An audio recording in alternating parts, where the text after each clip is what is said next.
Hello everyone, it is September 14th, Tuesday. Live letter is on Friday. That live letter is going to be rolling out more details on the battle system changes, job changes, probably going to get the job action trailer. Sometime after that live letter is also when we're going to be getting the media tour, so even more details about job changes are going to be coming out then. So it's really now or never to get this video out here, and that is my wants my wish list for job changes for Endwalker. Um, Going into Endwalker, what are my thoughts on the current versions of the jobs that we have right now in Shadowbringers, right here at the end, with all the changes that we've gotten throughout the expansion? And what do I think is worth changing or adding or even removing, depending on what job we are talking about. So, yeah, that's going to be this video. Now, we're kind of strapped on time because, like I said, it's already Tuesday, so I don't have time to do what I was planning to do, which was the whole shebang. Record everything, get it all edited with nice footage to show what I'm talking about. This is just gonna be one of those videos where I'm literally just we're doing it all at once, very minimal editing if any, and then we're just gonna post it because I don't got time to do the whole better processed edited version of this like I was planning. I mean, I read out this, very quick script for this. I say quick, it's like 20 pages long. so, we're going to try and use this as sort of a guideline, but yeah. We got some work to do. You might be asking, Suki, why haven't you just made this video earlier? The short answer is I've been busy. The long answer is I'm pretending to be busy. I'm actually just lazy. So yeah, and I'm really bad with using my free time in a productive manner. But let's get to it because I haven't had breakfast today and I want to eat, and we're going to do this before breakfast so that I have that little incentive to just keep going. We're going to go through this as quickly as I possibly can, but knowing me, that's still going to be the length of a feature-long movie. So let's get into it. We're going to start with Paladin. Actually, we should get some music going. I forgot, since this is not going to be edited, I can't add in music later. So uh I I hope the audio, audio levels seem okay so far. So we're just gonna be playing some music from Sweet Dove. Great person, gave me permission to use their music. Um, Links down below to all of their stuff if you want to listen to them and purchase some of their albums for very cheap, I might add, if you want to do that and support them. But anyways, we're gonna start with Paladin. Makes sense to start here since Paladin is going to be sort of the poster job going into Endwalker.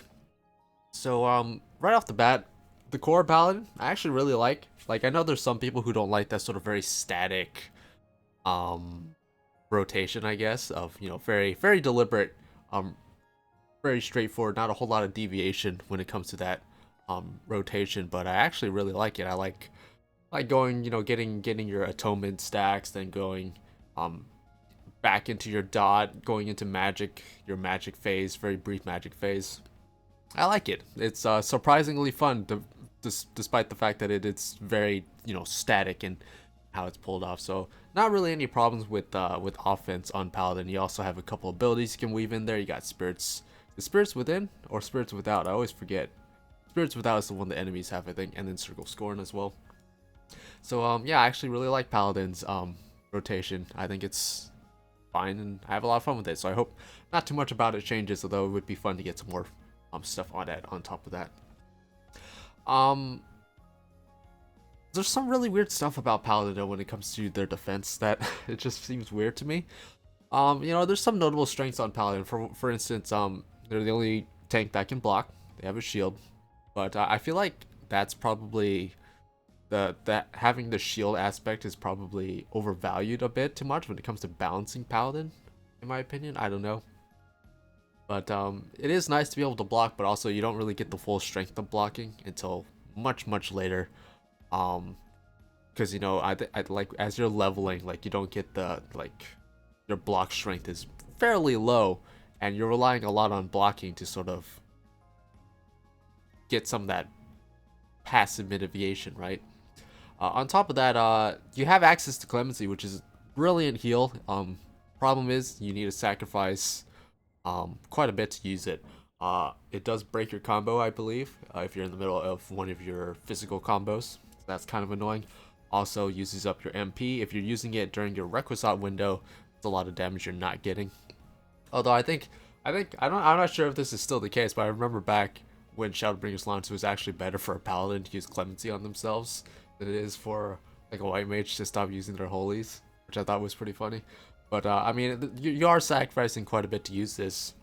It's a very potent spell, but also on top of that, Paladins are also the only tank that cannot get any self-healing from attacking. You'll notice that every other tank, whilst doing like their basic combo or whatever, does get a little bit of self-healing. Not a whole lot, but a little bit of self-healing just from doing their normal combo. Obviously warriors have, or kind of the kings at self-healing, they have, you know, Nascent Flash and Thrill of Battle, Equilibrium. They have all this stuff for self-healing.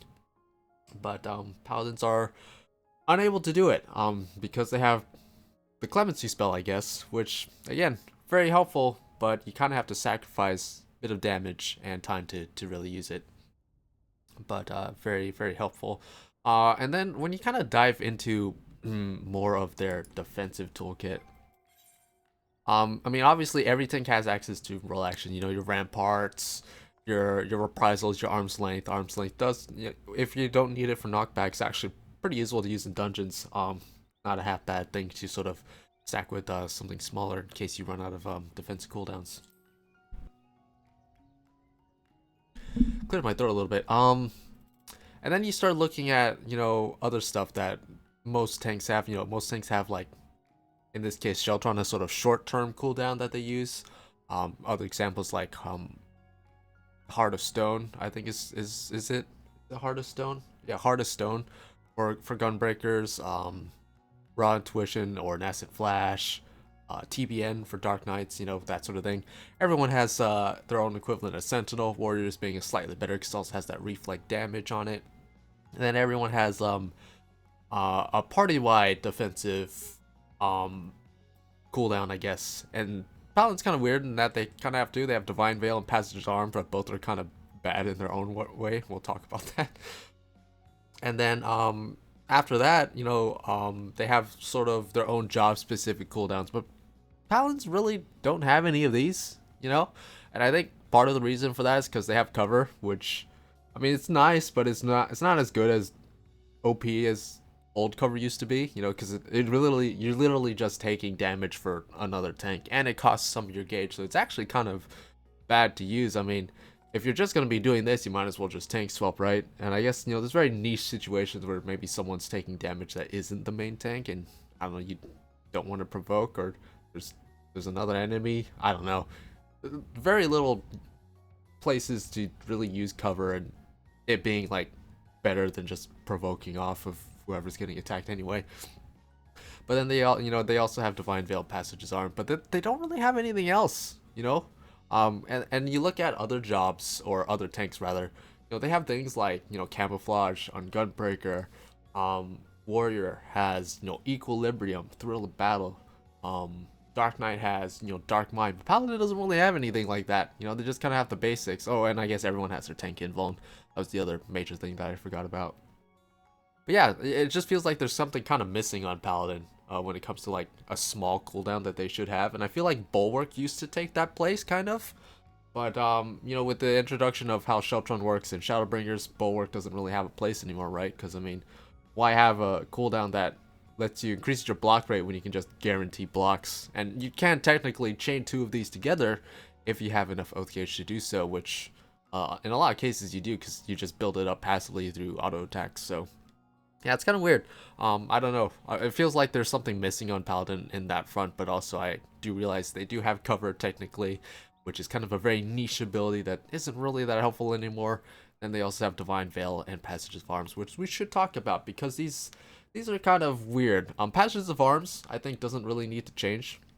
Basically just guaranteed block rate for as long as you channel it. Everyone behind you takes 15% less damage, which is pretty significant amount. The problem is you need to actually stand there and channel it.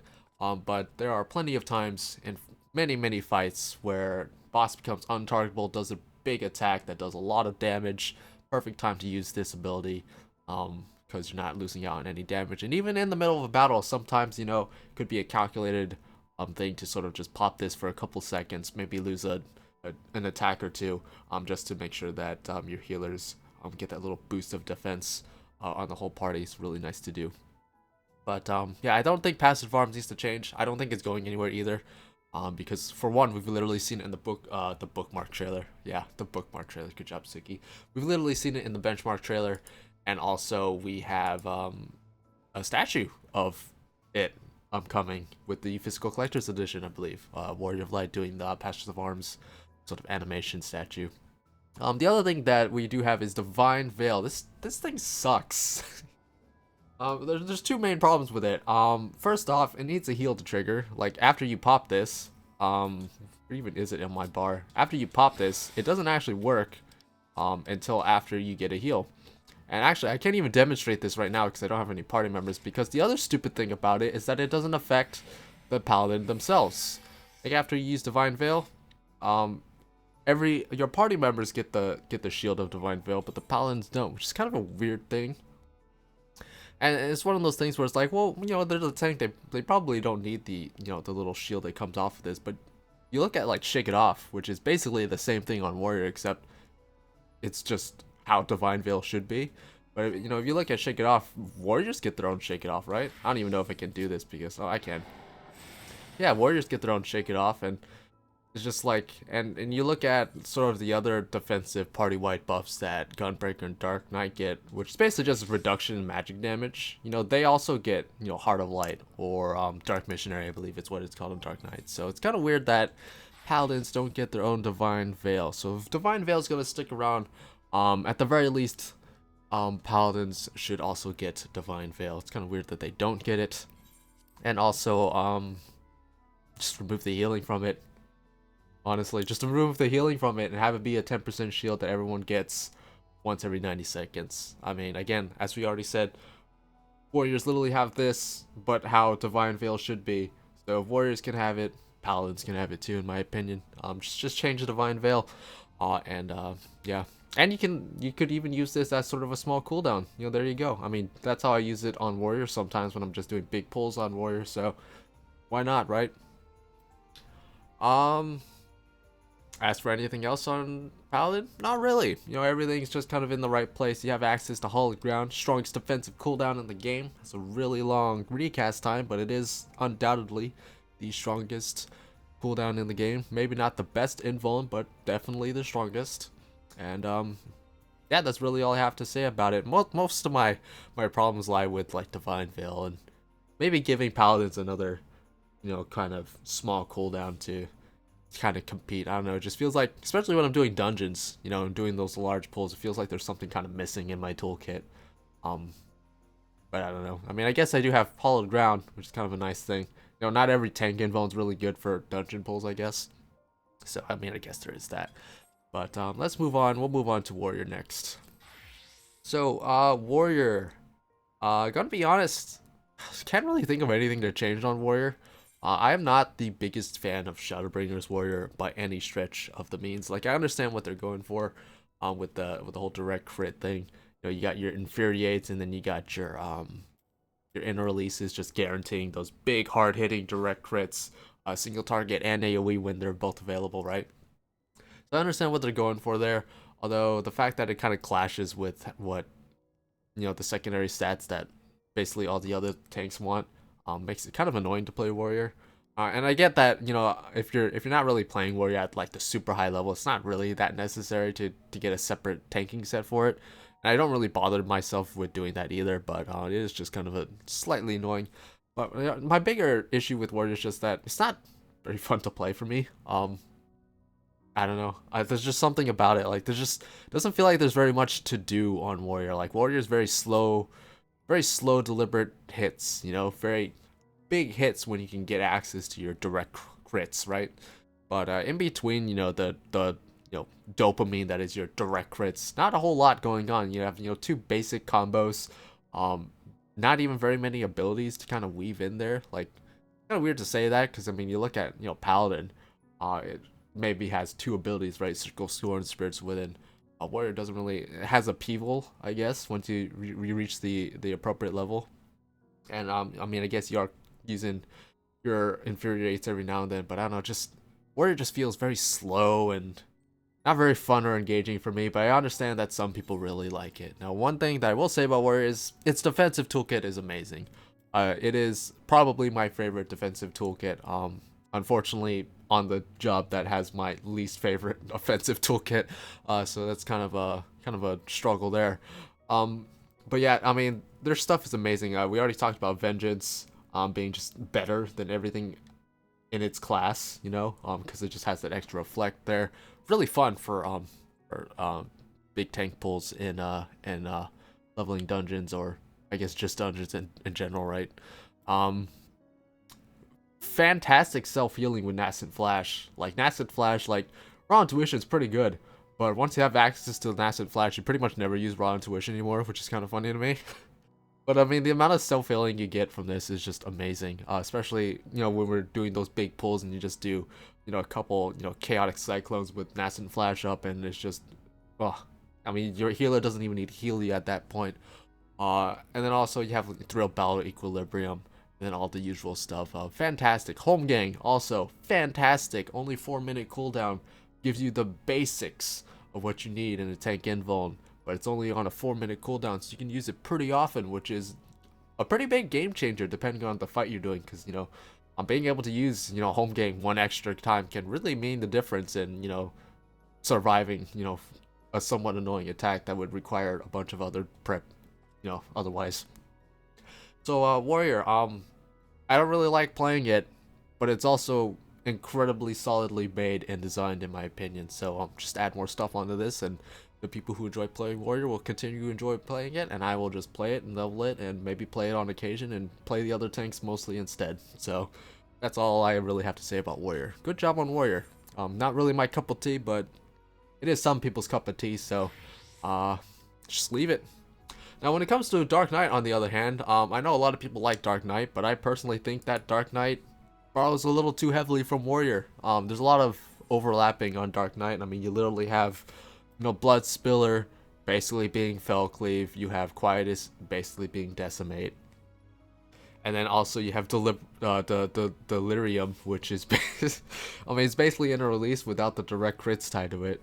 So, I mean, yeah, they really wanted to copy a Warrior a lot, and I mean, it's not a bad thing, right? There's a lot of retreading when it comes to job design on a lot of jobs, really.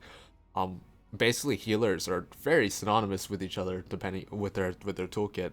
But I just feel like Dark Knight doesn't need a copy Warrior really to be fun. I feel like there's a lot of potential on Dark Knight to sort of break out into a redesign and overhaul that is just more unique and to the job, right? And I don't know, I'm just kind of a bit frustrated that they just chose to, basically copy Warrior a lot rather than sort of branch off into their own thing. But there was a lot of stuff that I did like about Dark Knight going into this. First off, Flood and Edge. I think this is a much more fun and tangible use of your MP than just having Darkseid just slowly draining it over time. Yeah, so I think Flood of Shadow and Edge of Shadow was a good addition and should stick around. I think it's really great. But yeah, I mean, I just feel like there's a redesign in there somewhere waiting to happen for Dark Knight. I really hope that they get it going into Endwalker, because I just feel like Warrior can stay Warrior and that's fine, but I just feel like Dark Knight has so much more potential to find its own sort of job mechanics and job design to make it stand out and be more unique, without having to retread so much Warrior, basically. So we'll see. Maybe it'll change, maybe it won't. I mean, Dark Knight isn't really my cup of tea either. I play it on occasion.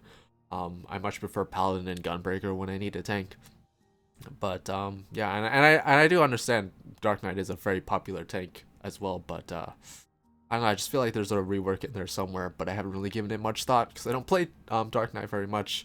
As for other stuff, Blood Weapon. Assuming Blood Weapon's gonna stick around, right? Blood Weapon, kind of a frustrating thing to use, and a lot of the frustration actually comes from Unleash and Stalwart Soul, because these are classified as spells and not skills. They don't benefit from skill speed.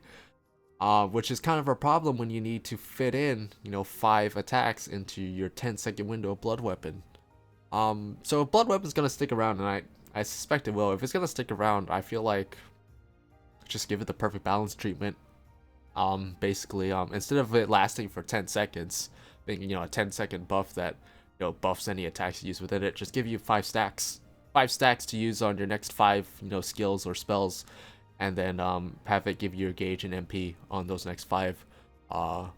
And all of a sudden, using Unleash and Stalwart Soul, not that big of an issue. And I know there's ways around, using Blood Weapon in AoE situation. You throw in a couple Quietus in there, or you use it alongside Delirium, and it's not that bad.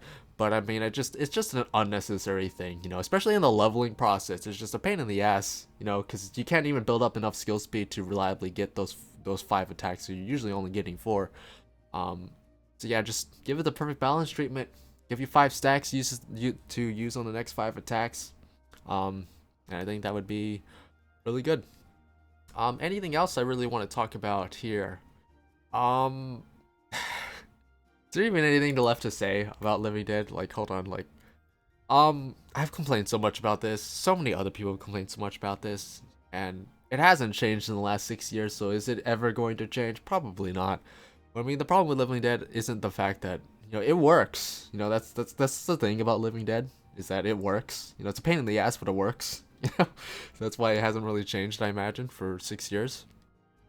But it's just an absolute drain, compared to other tank invulns on resources, because I mean, you pop this, and if you have a white mage, you pop this, and they use benediction, you just go about your merry way. But that's a benediction that could be used in other places. If you, I mean, arguably you could be saying, this is benediction is perfectly valid to use on Living Dead. But it can be used in other ways. Especially when you consider, something like Hollowed Ground. You don't have to do any healing. But I mean, looking at it, I guess Home Gang and what's the other one? Super Bolide, Superbolide, however you want to say it. Do technically end up with you being at 1 HP. Super Bolide definitely. Home Gang almost certainly too. So I guess compared to those, it's not that bad. If there is one thing I can say about Living Dead, since healing is kind of urgent with Living Dead compared to those other ones that we talked about, if it's gonna stay, as it is, probably maybe just give it a bit of a healing buff, when you have Walking Dead on.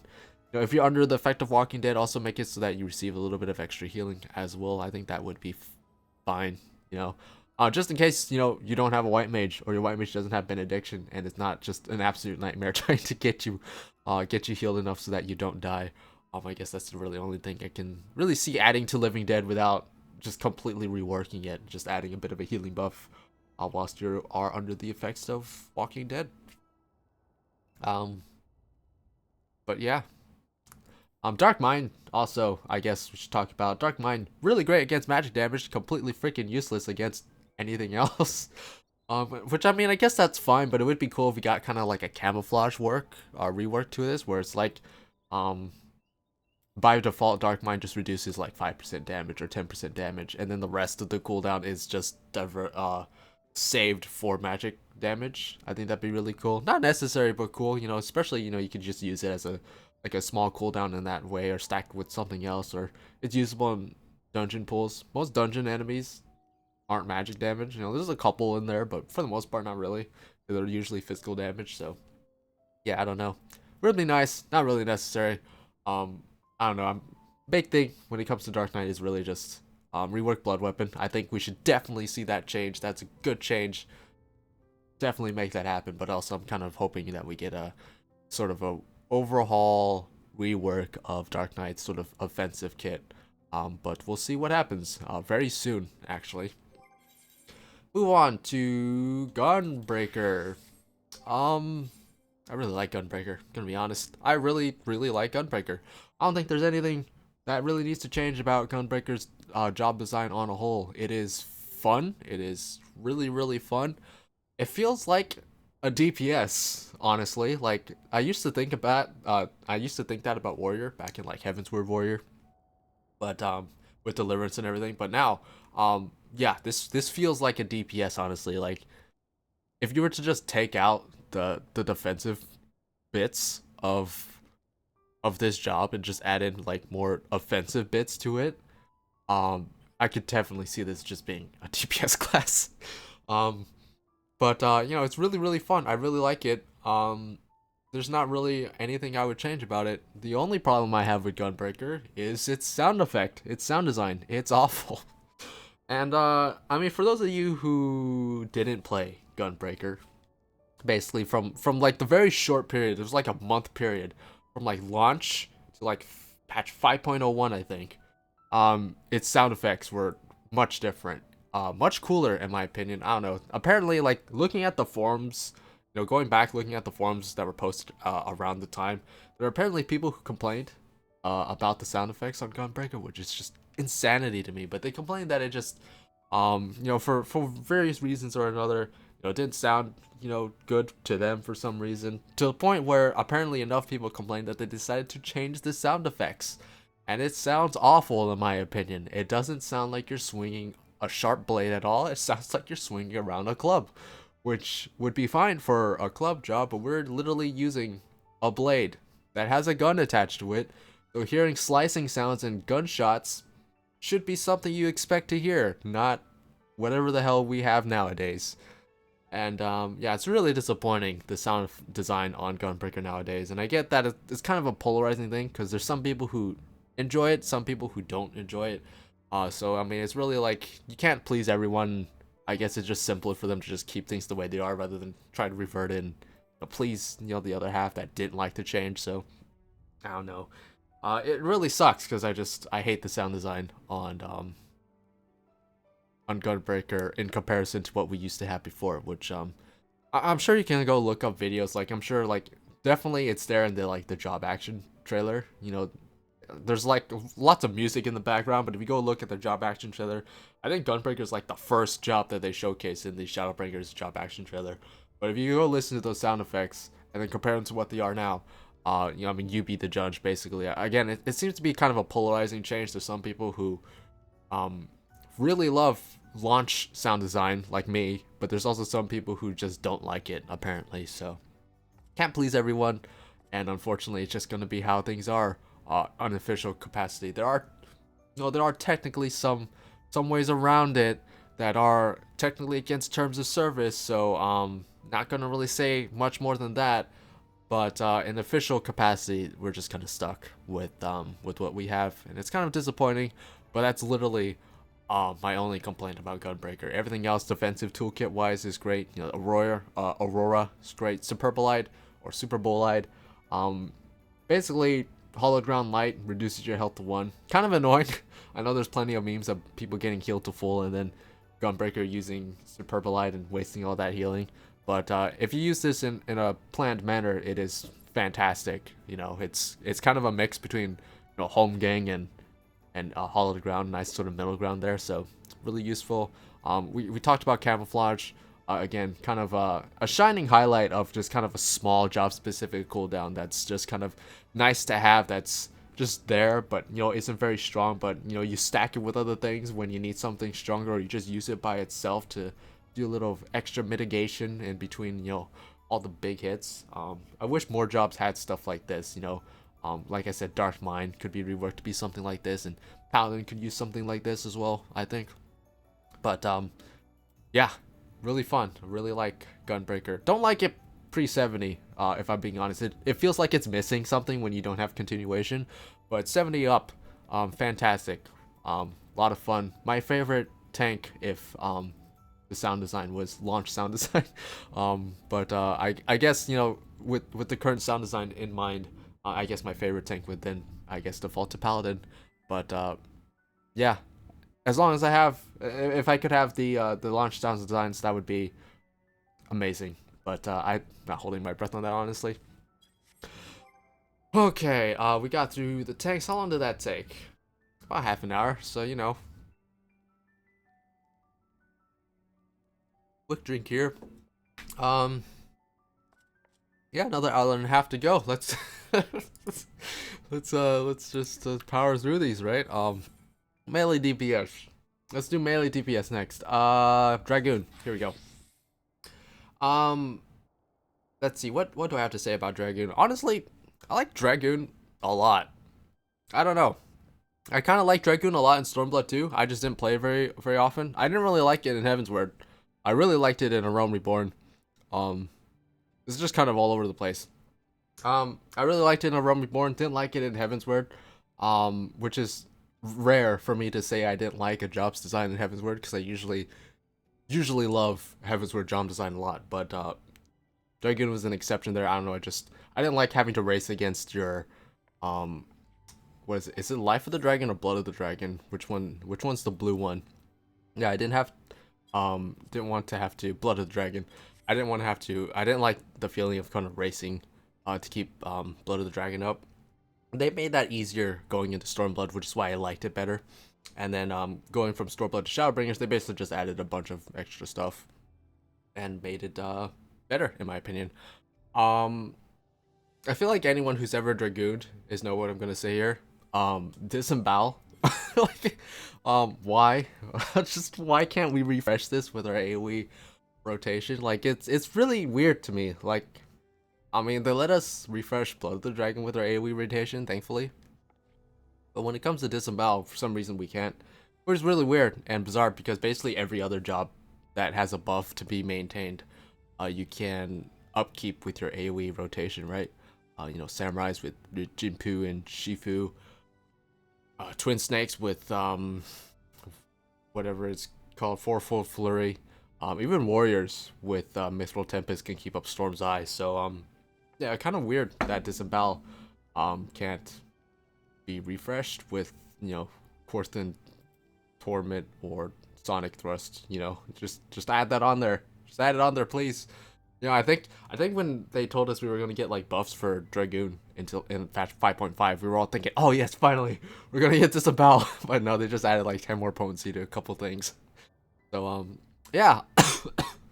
Sorry. Wow. Take a deep breath. Stop talking so much. No, I need to talk. All right. Anyways, Disembowel, please fix it. Please. Back when we had heavy thrust. I can't believe I'm saying this. I kind of missed when we had heavy thrust because it was just one attack and you went into it, right? But when you're doing your AoE, having to stop and do true thrust into Disembowel just really kills your AoE momentum, in my opinion. I don't know. And again, it's not like a huge thing. Like, you're not AoEing a whole lot in like raids or extreme primals, really. So it's mostly like a big dungeon pull sort of situation going on. But it would be nice to have Disembowel refresh on your AoE skills. We've been asking for it for a long time, basically since launch, and bizarrely for like 2 years we still haven't gotten it. So it's kind of weird that it's just give it to us, please. Other than that, high jump, really fun. Basically jump, but just much faster and does more damage. I just retroactively add high jump's quickness to jump, please. It's just like I don't know why they decided to do it that way, but they talked about, oh yeah, we're gonna make it so that your jumps are faster. I didn't mean just give me a new ability that I only have access to after 74 that's faster. Just make jump faster. Just go back and make jump faster. We literally did this back in what 2.1, 2.3, back whenever that was. When we made jumps faster. If you go back and you search A Realm Reborn 2.0 Dragoon jumps, slow, so slow in fact that it was actually less DPS to use them in a lot of cases. So they went and made them faster. So in this case, make high jump. Just give high jump's animation to jump. Keep the potency or whatever. So that high jump is still an upgrade in terms of damage, but be really nice if we got high jump's animation for just regular jump, because you're using regular jump a lot. So it would be really nice to have. And just looking at my script here, not a whole lot. I like how I wrote up this entire script, by the way. I'm not even going off of it. I'm just kind of using like bits and pieces that I highlighted to sort of talk about this. Such a waste. I spent like 4 hours writing up this script. Whatever. The last thing I guess I really wanted to talk about was Dragonsight, but honestly, it's not even really necessary. And what I suggested was like giving Dragoons sort of like a close position type of thing, where they designate, a specific partner, and that partner just always gets Dragonsight. That way, you don't have to like scroll through your party list and click to give someone Dragonsight. It's not that much of an issue for mouse users, I'm sure. They just move their mouse over and click. For controller users, especially for when you need a double weave Dragon Sight with something else, kind of a pain in the ass to scroll through your party list and select another DPS to do it to. But again, it's not that big of a deal, really, so I guess you don't really need to change it that much. Yeah, that's really all I have to say about Dragoon. Dragoon's pretty solid for me, aside from what I talked about, disembowel and giving Jump the higher, or not the higher, the faster animation. Really the two things I'm really only asking for, and then just add more stuff on top of that. We already know that we're getting an upgrade to full thrust via the benchmark trailer. Talked about that, spent way too long talking about that actually in my benchmark trailer analysis, but we're getting fuller thrust. It's not what it's actually going to be called. If it is what it's called, I'll be really happy. But yeah, we already know we're getting some upgrades there, so yeah, just give us more upgrades and I'll be happy with that.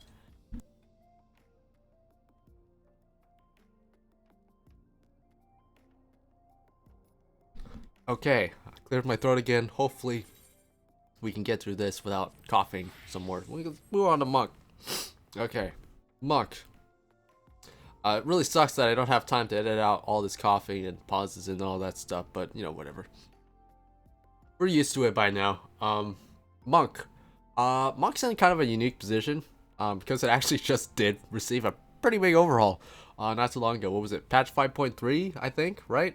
Where we basically just removed the whole build up to Grease Lightning mechanic, and we basically just put the attack speed into traits that you get as you level up, and then we put the damage buff into higher potency attacks. So yeah, in my opinion, actually, I haven't played Monk a whole lot. I don't know, I just prefer to play like Samurai or Dragoon really when it came to melee DPS this expansion. But I actually really enjoyed this change, honestly. I feel like Monk was kind of struggling in Stormblood with finding its footing. And even Heavensward too a little bit. And even even a Realm Reborn a bit. Monk has never been a super popular job, is basically what I'm trying to say. So having that sort of high sort of entry point, I guess, kind of skill floor, I guess, to sort of play the job properly, probably help to alienate people, newer players from picking the job. So I think kind of just kind of reworking Grease Lightning into traits and higher potencies was a decent idea. And I'm sure there's some Monk purists out there who really prefer the old system. I didn't mind it too much myself, having played Monk basically since Realm Reborn and having it so that the core of Monk hasn't really changed a whole lot up until that point in like patch 5.3. So I was kind of used to it. And it was kind of nice having a moment where you could have 4 Grease Lightning and Fist of Wind actually being kind of relevant in that case. But I don't know. I think it's better this way. Simpler to get into, simpler to manage. Not a whole lot else to really say about that. I like the change. There's some people who maybe don't like the change, but I think it's fine. Yeah, kind of sucks that Fist of Wind is kind of useless again. But I mean, again, you can just use it to get around town or in between battle, just pop it on. I mean, that's basically what Peloton is, right? So, Fist of Wind just for yourself. The selfish Peloton. There you go. Everything else. Is there anything else? There's plenty else. What do I want to talk about next? A Knotman. Kind of useless again nowadays. I didn't really like a Knotman being part of our opener anyway. So I'd rather this be kind of pointless right now and not do anything than it being a vital part of our opener. I hated when a Knotman was part of our opener. I actually really hated that. It didn't feel good to use in your opener especially. So I don't know what they could do to make this any better really, since Grease Lightning is gone. Maybe they'll just remove it in Endwalker. Less fluff. Twin Snakes, actually. Twin Snakes and how it affects your perfect balance window. Kind of a weird kind of thing. So the problem with Twin Snakes and perfect balance is that no matter how you go about it, Twin Snakes will fall off at some point in your perfect balance. And it's actually not... You don't want to use one of your perfect balance stats to refresh Twin Snakes, so you just kind of let it fall off, which is kind of weird in my opinion. I imagine this has to do with the fact that it was just kind of a mid-expansion overhaul, and they didn't think they needed to really address it really. But going into Endwalker, I hope they do, There's a couple things they could do. First, they could make twin snakes just last longer. You know, like 30 seconds, I guess.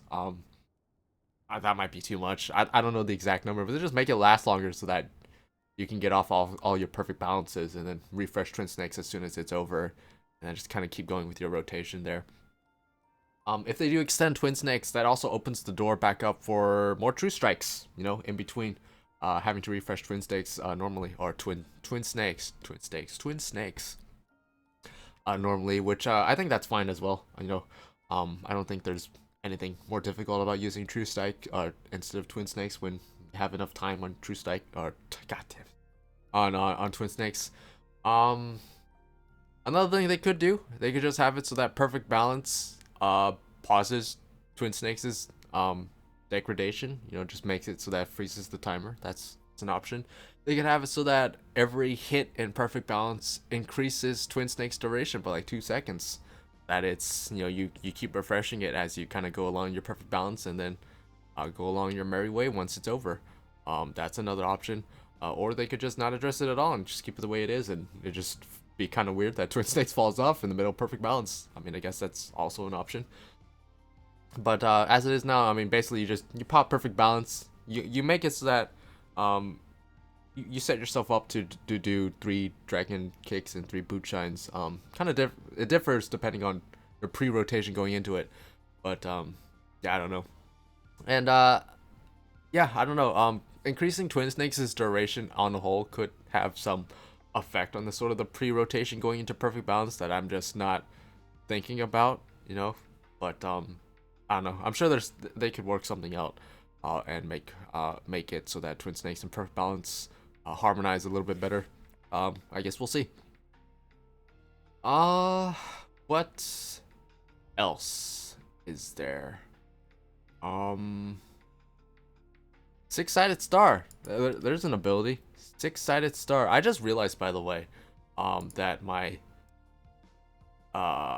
chat blocker is blocking where the these go, the action things. That's been blocked the whole time. So that's good. Not gonna go back and do the other ones though. I just hope you guys know what all of these abilities and skills do that I was talking about beforehand. But six-sided star. This is the coolest ability in Shadowbringers that you never use. And I get six-sided star technically does have, you know, a couple uses if you ever need to disengage long enough, like the boss jumps, or you know, you need to move away from the boss out of melee range, for like, you know, at least 2 attacks worth for some reason, for some mechanic, or it's like the very last attack on the boss. You know, six-sided star technically has a use. It's kind of like the tornado kick of old, you know, except that it's a skill that feels really shitty to use. I don't understand. Feels like Monk is just a magnet to getting abilities and skills that are really cool but you never use because it's just inefficient to use them. I don't understand. Like, this just, I don't get what the thought process was with making this. Like, why have your fastest attack speed job give them an attack that just halts your momentum with the job? That it just feels awful to use. Why six-sided star? Why? So yeah, let's rework this. And I mean, one thing I thought about, since it's like a kicking ability, replace Dragon Kick with it. You know, once you reach level 80, have it so that this replaces Dragon Kick. Just make it Dragon Kick, but higher potency, you know, and just have, you know, six-sided star. There you go. It's Dragon Kick. It still gives you Leaden Fist. You still use it from the flank. It's just an upgrade now. It does more damage. You know, that's a possibility. If you don't want to replace Dragon Kick altogether, and maybe keep six-sided star, even, you know, keep six-sided stars like really high potency, maybe not super that as high as it is now, but a pretty decent potency. Have it so that, this is something I thought about, have it so that it only replaces Dragon Kick when you have perfect balance up. So, you know, you get 3 six-sided stars and 3 Leaden Fist boot shines in your perfect balance window once you hit level 80. I think that would be perfectly fine. I don't think anyone's going to miss its current iteration of six-sided star, the skill that you never use. I don't think anyone's gonna miss that. So just kind of rework this into your basic rotation somehow, and I think that'd be really cool. And then other than that, when it comes to monk, just give us a ranged attack. That'd be really nice. Like, it's the only job actually in the game that doesn't have a ranged attack, which is kind of bizarre to me. I mean, and that's not really a huge problem in a lot of cases. Most of the time when you look at ranged attacks on melee DPS, really shitty potency breaks your combo. But the point is, it's there so that when you're doing very certain pieces of content, you can use it to pull enemies from range. I don't know if you've ever done deep dungeon as a monk, but it's an absolute nightmare trying to pull things and into the hallways where it's safe. When they're in the middle of the room, it's just an absolute nightmare trying to do that on monk. So just give us a ranged attack. It doesn't have to be fairly potent or anything. Just basically of the same cloth of like piercing talon or throwing dagger, and that would be fine, in my opinion. But that's all I really have to say about monk. My biggest gripe about monk is I want 6-sided star to be good. That's basically it. Ninja, not a whole lot to say about ninja either. I think ninja's kind of a so it's this whole other beast really. It's a very crowded job, I guess, if I had anything to really say about it. It's very alienating also to new players. It's kind of a difficult job to get into, almost as much as Summoner, in my opinion. Although probably not as popular as Summoner. I don't know, I see a lot of Summoners around. A lot of really bad Summoners that also don't know what they're doing as well. As much as and I don't really see very many bad ninjas around, really. Usually when I see a ninja, it's someone who knows what they're doing, so... But I also don't see them very often. Again, this is just all like what I remember. I don't have any official numbers in front of me, so just ignore all of this shit that I'm spewing out of my mouth right now. But yeah, it's kind of a difficult job to get into, and it's kind of hard because I spent a really long time I've spent a lot of time this expansion just getting to know ninja and summoner, so that I'm very familiar with how they work and sort of the intricacies and kind of non-intuitive stuff that goes into these jobs. So it's a thing. Very, very crowded. And very niche. There's not really anything you can really do to it though to make it more appealing, right? I really like the mudra, but it's also like it's something that I've had time to learn since its inclusion in like what was it 2.3 2.4 whenever it was released in the middle of A Realm Reborn. So I've had basically all that time to memorize and muscle memorize all my mudra and get them all in order. But for a new player, I imagine that's just absolutely mind-boggling on top of all the other stuff you need to do.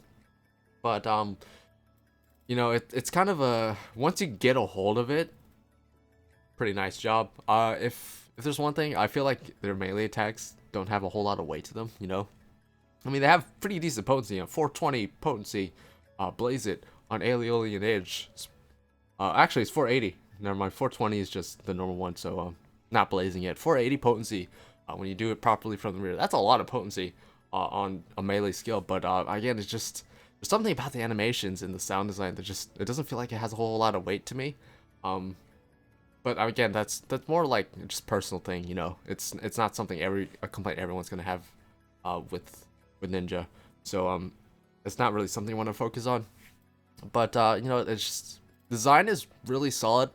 It's just it feels like there's a bit too much though, And I hate to say this, but I mean the easiest example to point to is Dream Within a Dream and Assassinate. Do these need to be two separate abilities? The answer is no. I mean, what if they just added, the potency of Assassinate to Dream Within a Dream?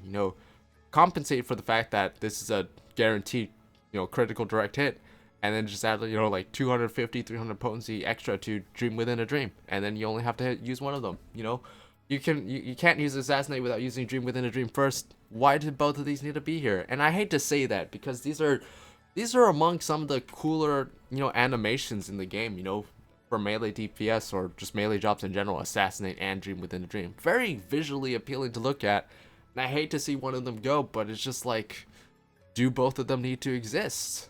And the answer is no, especially in a job as crowded as Ninja. Like, literally, Ninja is like most of ninja, a lot of the difficulty of ninja comes into stuffing as much as you possibly can into your trick attack window, you know. And yeah, I feel like there's just of all the things that can be called easily, I mean, this is like the easiest thing to point to and be like, yeah, probably get rid of one of these. But I mean, I don't know. I can't really see anything else going. I mean, I guess they could get rid of some of the abilities, you know, like. But again, like everything's just so iconic to ninja at this point. You know, Dream Within a Dream, Assassinate, Tenchi Jin. You know, I can't see them getting rid of this either. I can't see them getting rid of Bunshin. And, you know, that's a really cool ability. You know, Hellfrog Medium and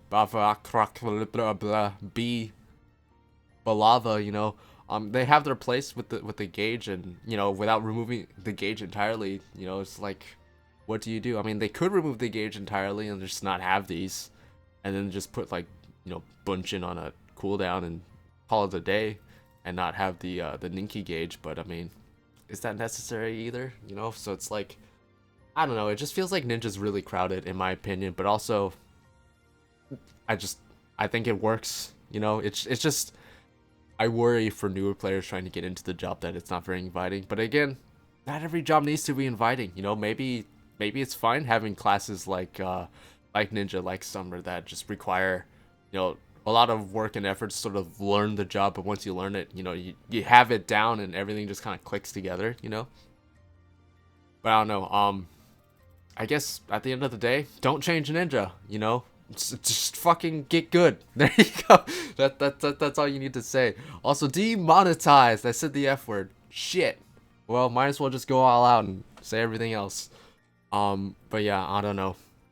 I like Ninja. You know, on occasion. You know, sometimes I don't want to have to deal with the high brain power to play it properly. Sometimes, and I'll just go play something else. But I really like Ninja. So. It feels a little crowded, but at the same time, I kind of don't want to see anything go. So, I don't know. I mean, something's going to have to go eventually, you know. I mean, I can't imagine them adding more stuff onto Ninja without them, you know, replacing or cutting some stuff. So, I guess we'll have to wait and see what they do to Ninja. But, I don't know. I really like it. And, I don't know. I feel like stuff has to go, but I also don't want to see anything go. It's kind of a tough situation, you know. But, yeah, I don't know, it just feels like everything has its place with Ninja. And then lastly, for melee DPS, we have Samurai.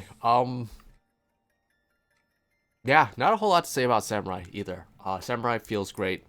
It's really solid. And I actually think this about basically any job that was designed and released from Stormblood onward. You know, basically Samurai, Red Mage, Gunbreaker, Dancer.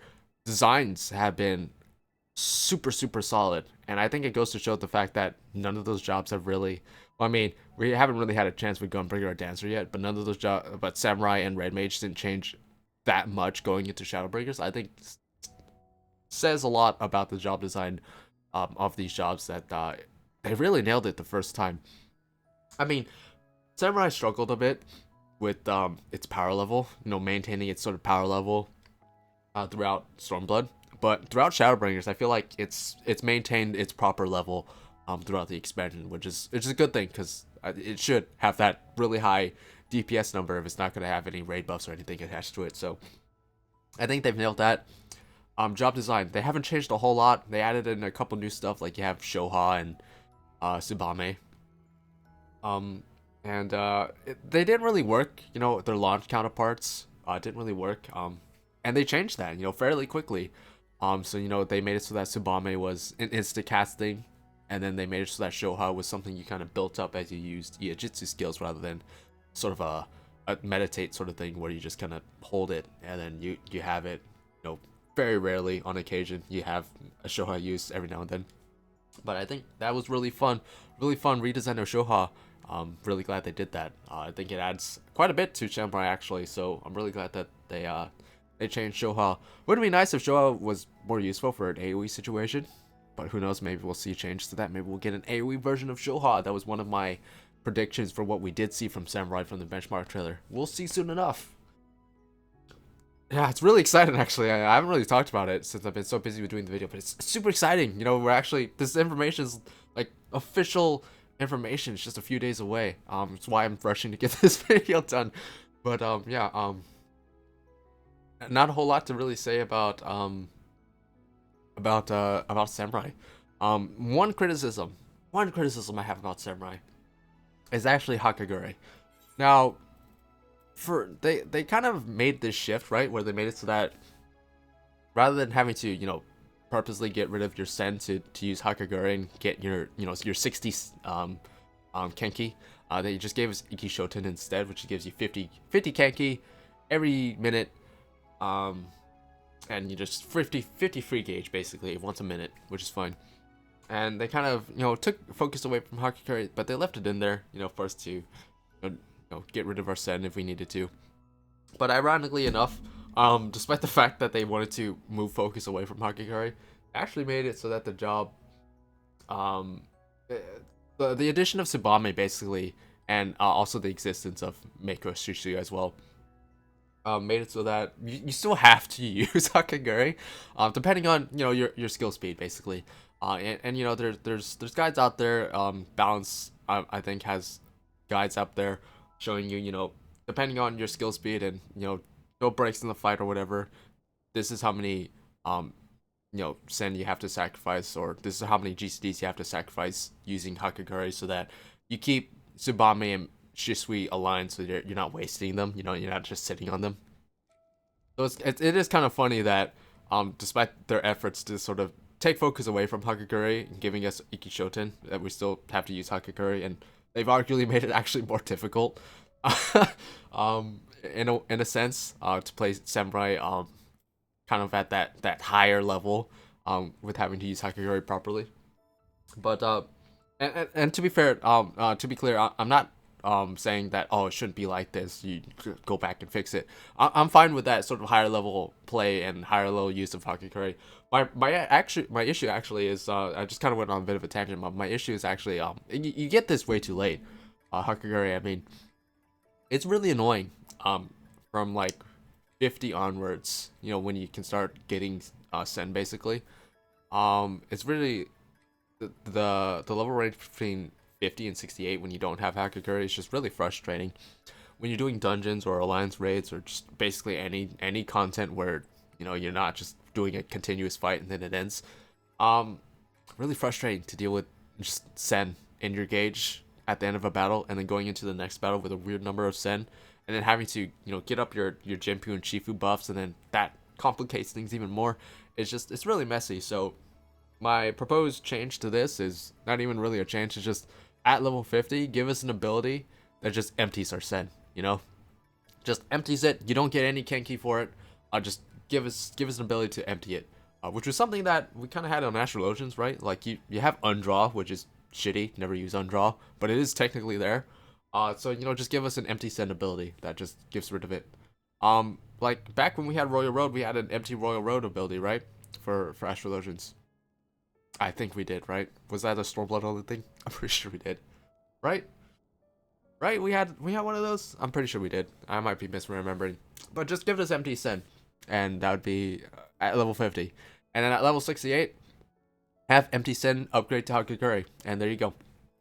That's it. That's all. That's the only change I want for Samurai, but really, it's not a major change to the drop score or anything, but it is something that you definitely, it's a nice quality of life thing, to have. So you're not walking into your next alliance raid boss with 2 Sen, and then you're just like, oh, what the hell do I do with this? So I just want empty Sen. That's all I want for Samurai. That's the only change I want. And then just add more stuff onto that, and we'll be good. Moving on. Black Mage. We'll go to casters. Black Mage. Nothing to say about Black Mage. I honestly, I literally have nothing to really say about Black Mage. Black Mage's design is just, it's great. It's fantastic. I don't have anything to really say about Black Mage. It is solid. Yeah, I play Black Mage on occasion, mostly just because I find it fun to sort of make it, how would this play as a Black Mage basically goes through my mind whenever I see something that requires a lot of movement, and I have a lot of fun sort of getting it to work and doing a lot of damage and beating everyone else in DPS on Black Mage when I pull it out. It's not fun and everything. In fact, there's a lot of frustrating things on Black Mage, but that's just the way Black Mage's gotta be. And just looking at his toolkit, it's really nothing that I can really see getting removed. I mean, there's some things that you don't really use anymore, you know, like Blizzard 2 or Fire 2. You know, you pretty much don't use those once you have access to, you know, freeze or flare basically. But those do still technically have their uses at that lower level range, and you know, they don't technically have to get rid of it. You just kind of have to move them off your bar, I guess, unless you're doing those lower level contents. But yeah, there's really nothing I see really getting rid of. I mean, Black Mage at its core is an extremely simple job. It's just, you know, executing it. You know, it's basically how many Fire 4s can you fit with your MP before you have to go back to Blizzard. That's basically Black Mage in a nutshell. It's basically use as many Fire 4s as possible without dropping Astral Fire and then going into Blizzard when you run out of MP. That's basically Black Mage in a nutshell. You know, there's a little bit more nuance to that, but that's basically the absolute core of it, and everything else is just kind of, you know, more damage on top of that. It's a very consolidated job at this point already, so I can't really see them getting rid of anything. Don't really know what they could add either.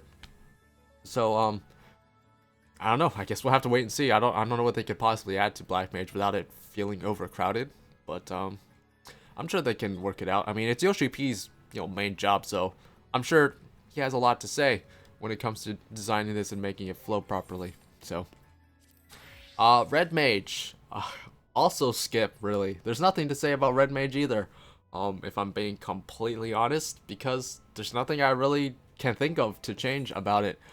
Red Mage was already pretty solidly designed, in my opinion, going in its iteration in Stormblood, but going into Shadowbringers, they really just kind of refined it, you know. I mean, especially if you just look at what you get from like 70 onwards, it's basically just like you get engagement, which is basically just a non-backflip displacement in case you can't use displacement without killing yourself. You get reprise, you know, in case you just want to, you need a move and you can't, you don't have swift cast or dual cast up, and or you just need to equalize your gauge a little bit. Yeah, you have reprise, and then you have scorch, which is just more damage. You know, it's just literally what it is. It's just more damage. So you know, the fact that that's basically all you get basically from like 70 onward. I mean, I guess you get like increased, you know, decreased cooldown times and stuff like that, and a little more damage. I mean, basically there's nothing changed to the core of it. But I mean, they even refined the AoE. You know, before in Stormblood you would just cast like Scatter over and over again, which, you know, it wasn't that engaging. But now they have, you know, for Thunder 2 and for Arrow 3 and reworked Impact. So now that you know, you can build up specific gauges while you're AoEing now. So I mean, they covered everything basically, and you know, it's great utility. You know, not as much damage as Black Mage or Summoner, not nearly as difficult to play either. But I mean, you have Recure, you have Erase. Red Mage is kind of like the quintessential soloing job when it comes to any solo content. I've been doing a lot of Deep Dungeon on Red Mage, also on Machinist. But Red Mage, you know, just the ability to be able to heal, and you know, the ease of mobility you have. You know, it's a fantastic job for a lot of soloing content, and it's also a very intuitive job. You know, I've said this before. I feel like Red Mage is one of those jobs that's fairly easy to just pick up and learn. You know, on occasion you will come across those people who try to hard cast for Arrow or something, you know, but for the most part, the vast majority of the people I see pick up this job will play it properly, and they will do very well on it, you know, for the average player. And I think it's really good to have jobs like Red Mage around, you know, for those players who just want something that's easy to pick up and learn, sort of get them into the game. I mean, it is kind of unfortunate that you can't, you know, pick this up until you've already, you know, reached level 50. But yeah, it doesn't seem to stop people from playing this job, because it's a very popular job. You see a lot of them running around. So Red Mage, really good design. Not sure what they're going to add to it. Some people suggest that the skill we see from Red Mage is actually just an upgraded version of Jolt, so Jolt 3, which makes sense, you know. So I don't know, I guess we'll see what they add. Probably just more damage, honestly. I can't see them changing anything about Red Mage, honestly. But yeah, let's move on to Summoner. So despite the fact that I had very little to say about Black Mage and Red Mage, Summoner, that's another beast. Oh boy, Summoner. Where to even begin with this?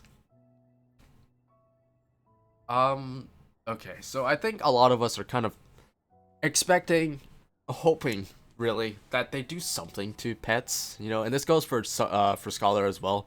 And don't worry, we'll get to Scholar. I have a lot to say about Scholar. But I think a lot of us are really just kind of hoping that pets get reworked somehow, but I don't know. I haven't really given much thought to how to rework them myself. I'm just hoping that they make them better, you know? And you know, they kind of work on Summoner, you know? I feel like I have less issues with Summoner pets than I do with Scholar pets, which is kind of a weird thing to say because Summoner pets, it feels like there's more room for them to be frustrating. I mean, there are some frustrating things, but I don't know. I get more frustrated on Scholar than I do on Summoner, but I feel like probably Summoner has more issues. I think the biggest issue I think we can all point to is the fact that, you know, when you have Bahamut or Phoenix, they like to prioritize moving over attacking sometimes, which can be kind of frustrating. Yeah, I don't know. It's like, it's just, they has something, they have to iron out the AI or how they behave or how they attack. I don't know. I did actually kind of like what they did with Eggy Assaults. I think that was a good idea. Just kind of giving that more control to the Summoner and also giving us more options for instant cast spells. You know, more mobility on Summoner is great. So I'm not gonna really complain there. And then tying that in also to Further Ruin is also really fun. You know, Further Ruin, or Ruin 4, I guess. Really fun spell to kind of have around. But I don't know, I don't have any like suggestions. Like I haven't really thought about Summoner. Most of my thought process went to reworking Scholar actually. So I don't have a whole lot to say when it comes to the pets other than I hope they're better. If we can get into specifics with what we currently have, I will say what is it? Flaming Crush? Yeah, Flaming Crush. Make this a target skill.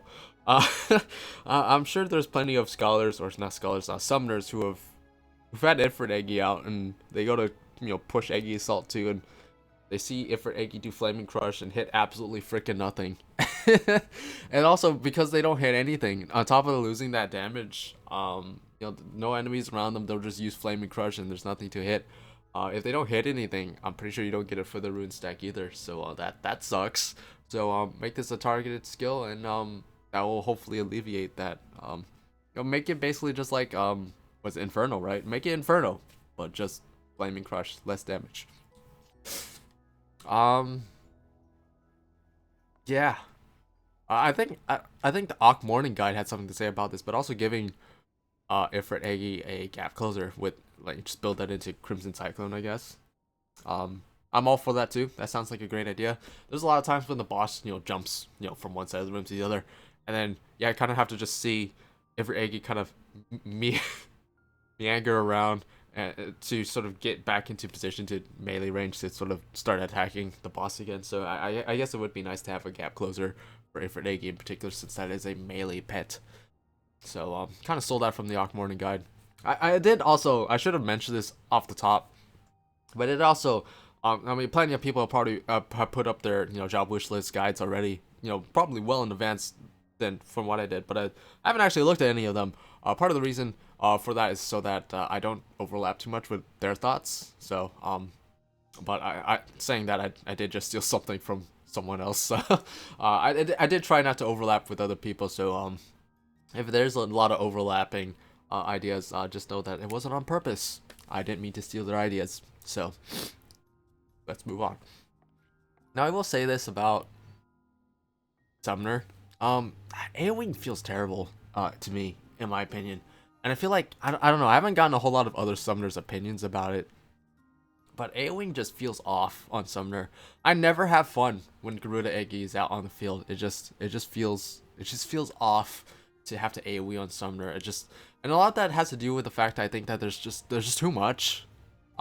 Which is, it's kind of a weird thing to say, but if you look at every other job basically in the game, AoE DPS rotations are usually very simple, you know. Some jobs only have like one, maybe one or two skills or spells dedicated to it, you know. Um, just looking at like Machinist, just spread shot. It's just spread shot. I mean, you have Bio Blaster and Flamethrower. For the most part, it's just spread shot though, you know, or auto crossbow, I guess. This is a terrible example, but you know what I mean. It's like, AoEing is usually very simple, but Summoner, in Summoner's case, it's very complex. There's a lot of moving parts because, you know, you got your dots, then you got Bane, and then you have your stacks, your ether flow stacks. I don't know, is that what they are they still called ether flow on here? You have the ether flow stacks. So then you got Pain Flare, and then you also have Dreadworm Trance. Dreadworm Trance leads to Death Flare, so that's another AoE ability. And then also you have your AoE abilities on Bahamut and on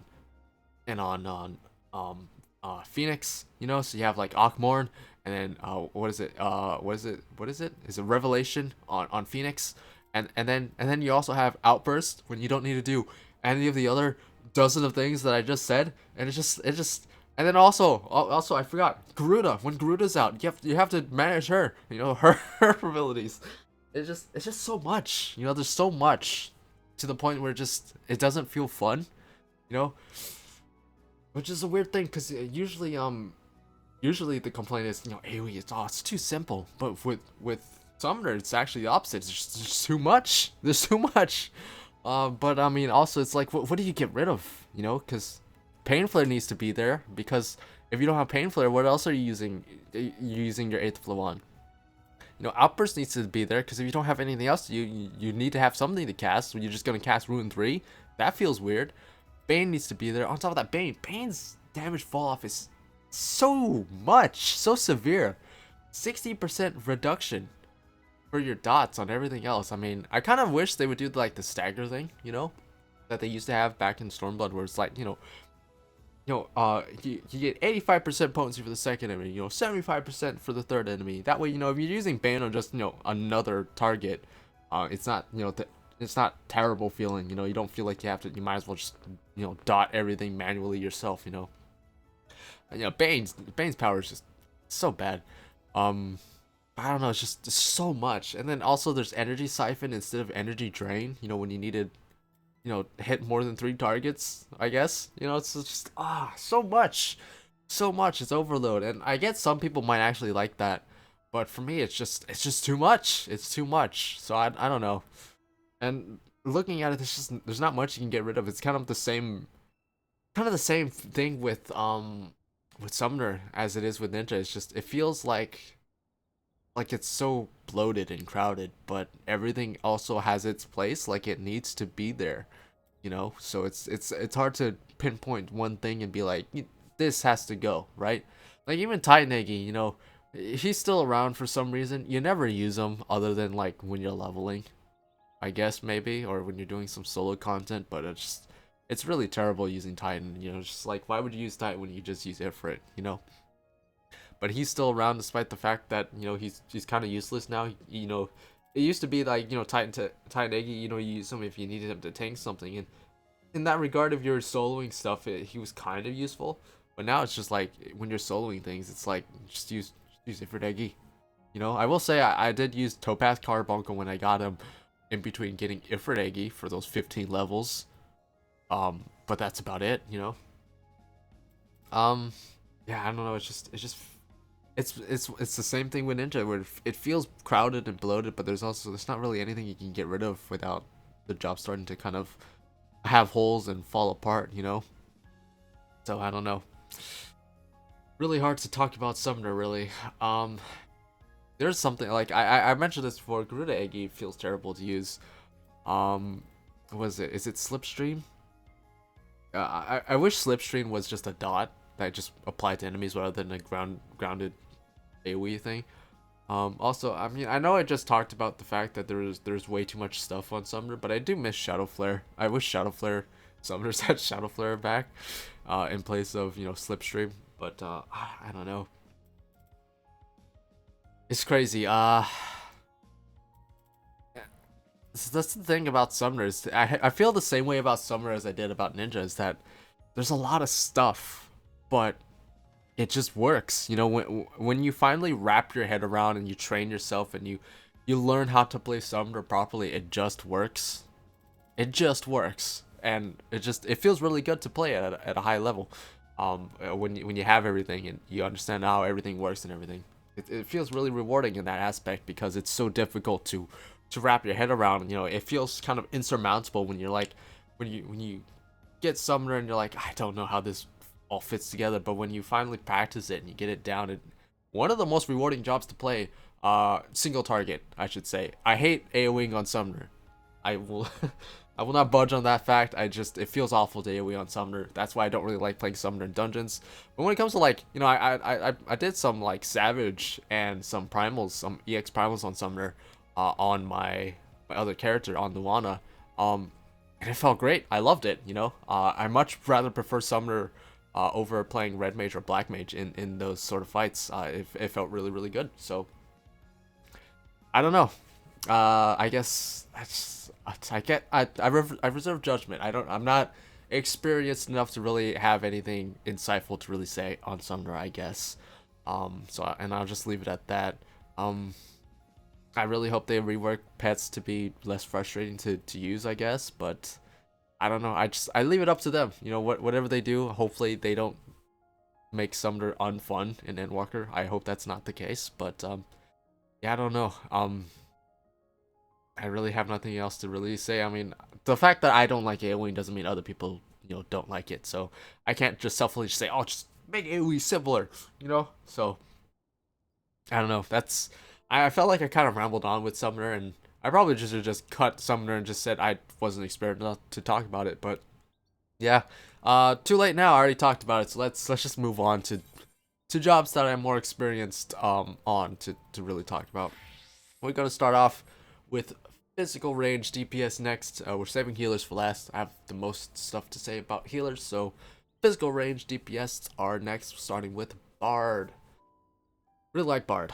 It hasn't changed a whole lot from Stormblood Bard going into Shadowbringers Bard. There was that brief period at the start of Shadowbringers where they got rid of the party buffs on the songs, which people didn't like, myself included, but they very quickly added them back in at the cost at some of our personal DPS, which I think is totally fine. I really like that Bard kind of fits that sort of support role, and it should continue to fit that support role in my opinion. I think Machinist is sufficient enough in the physical range DPS category to sort of stand on its own as sort of a selfish DPS, right? And Bard filling that sort of support role, I think, is really good, and really fun. Bard kind of got kicked to the wayside this expansion, I feel. Not a whole lot of bards running around these days. And I feel like a lot of that has to do with the fact that Dancer and Machinist are basically two brand new jobs.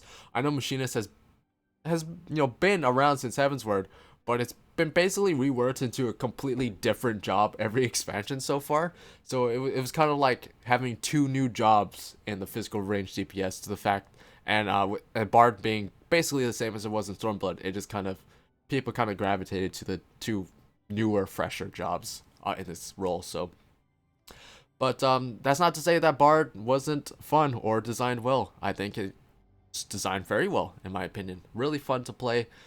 Not a whole lot to really see changed about it. I think the biggest thing, and I said this back when I was giving my first impressions on physical range DPS, was battle voice. For some reason, for some bizarre reason, bards don't receive battle voice, which is really weird. It's kind of like the Paladin thing, you know, with Divine Veil. For some reason, even though they should get it, they don't get it for some reason. I don't know why. And they should. Bards should receive their battle voice. No reason for them not to. You know, when you look at their songs, it makes sense that they don't receive, you know, like in this case with Wanderer's Minuet, they don't receive the 2% critical hit rate, because the buff that bards are getting from Wanderer's Minuet is the access to, you know, gaining repertoire and getting access to Pitch Perfect, or, you know, the bloodletter resets on Mage's Ballad. So it makes sense that they don't receive like the small buffs from their songs. But with battle voice, doesn't make sense. Every other job that has a raid white buff gets their own buff. You know, battle litany, devotion, technical step. Emboldened, kind of. They red mages get their own version of emboldened, but they still get a buff basically. So other things, brotherhood. Trick attack, change stratagem. Divination. Even astrologians get their own divination buff, right? So doesn't make sense that battle voice doesn't apply to the bard. It should, especially. I mean, it's only once every 3 minutes on top of that, so it feels like bards should deserve their own battle voice. Um, Other than that, like, that's basically the biggest thing I have to say about bard, is really just that one thing.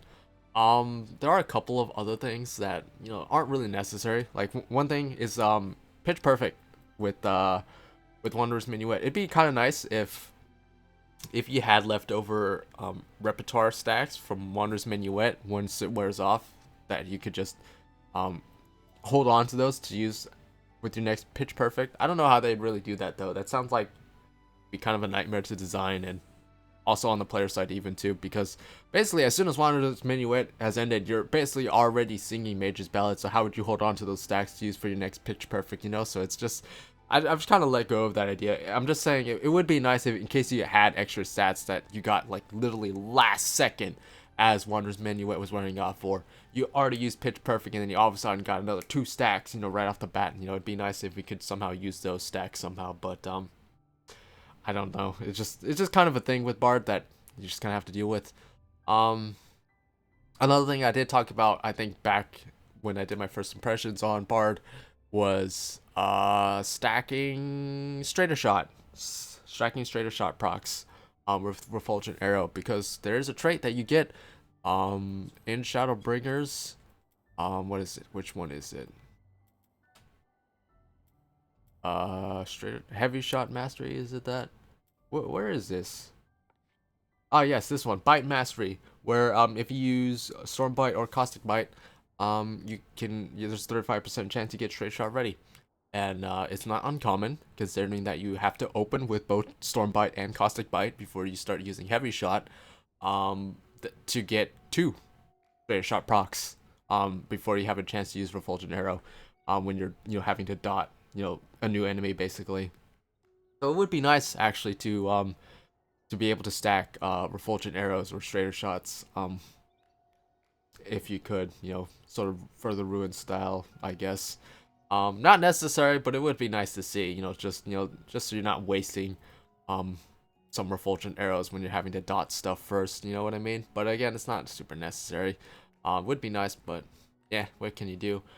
And really, that's really all I have to say, honestly. I mean, I can talk about how I wish we kept Wide Volley instead of Quick Knock again. I've said that so much. Because Wide Volley was such a cooler animation than Quick Knock, but it looks like we're actually getting an upgraded version of Quick Knock. I mean, it looks like that from the benchmark trailer. I mean, not even sure if that's what that actually is, but I hope it is, because I'm sick and tired of looking at Quick Knock's animation. It's just not cool to look at, in my opinion.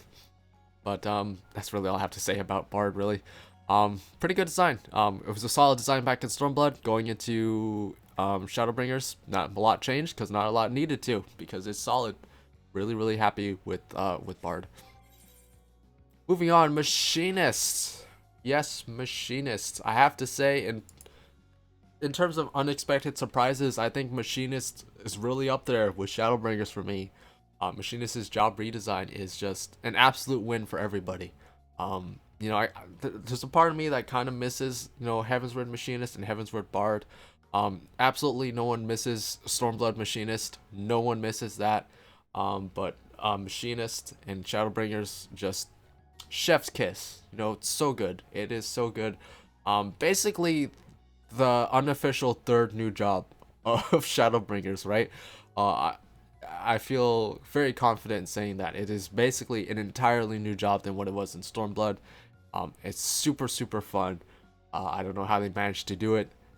No one, I don't think anyone was really thinking about, how they redesigned Machinist, when they were thinking of what they wanted to change from Stormblood Machinist going into Endwalker, and the fact that they managed to pull off something completely fresh and new with what they had, and adding in kind of very little, honestly. They added in quite a bit. They added in like 4 different abilities that you use with like your cannon thing. But yeah, they did a really good job with Machinist's redesign. Real quickly, tangent. What the frick is this gun? Like, I got this gun like a few weeks ago. I've been kind of working through and getting some relics on my own time. But I was really excited to get my Machinist relic done. But also, what the frick is this? Like, I guess this is a tangent. There's not a whole lot to say about Machinist anyway, so let me just fill in this period with talking about what is this gun? Because I was really excited to get this. It looks really good. Like, this is just a default dye on it too. Like, it's kind of weird colors, but it grows on you as a bit. But you know, I mean, at first glance, you're looking at this, it's like, oh, okay, it's a double-barreled shotgun. You know, it's a break action double-barreled shotgun. You know, you break it open, you load the shotgun shells in there. I mean, there's no reloading on Machinist in this game anymore. Kind of miss reload. But that's neither here nor there. But it's a break open shotgun, you know, break open, double barreled shotgun. But then there's also a lever here, and it's like, what the frick is the lever for? You know, because there are lever action shotguns that exists, but there's nowhere for you to eject shells. And also, it's a double barreled shotgun. So why is there a lever? Why is there a lever? There's just a lever there. What does that lever do? If you pull that lever down, what does it do? Because there's nowhere for shells to get ejected. Even if it was a lever action shotgun, there's nowhere to put the shells. There's nowhere for the shells to get ejected. There's just a lever here. Why? I don't know. This keeps me up at night. This literally does. Like, when I got this shotgun, I hadn't looked at it very closely prior to getting it myself. And then I got it, and I was really excited. It's like, oh man, this looks really cool.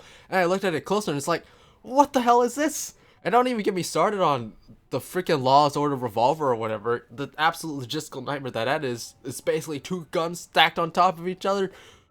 Okay, I don't know. There's so many weird designs when it comes to Machinist guns, but I don't know. I had to get that off my chest because what is the lever? What is the lever? Hashtag what's the lever? Just get that trending on Twitter. I don't have a Twitter account. I can't. But anyways, Machinist design. I haven't talked about it really, other than absolutely gushing about how genius it is. But not a whole lot to talk about really. If there's one thing I can point to right off the bat with Machinist that feels like doesn't really have a whole lot of use, it's Flamethrower. And you know, I feel like there's been a lot of arguments for and against Flamethrower, but I think we can all kind of agree that whether or not you use it or you don't in an AoE situation, it doesn't make a whole lot of licking of a difference, really. Whether or not you use this, which is kind of a shame because it's kind of cool.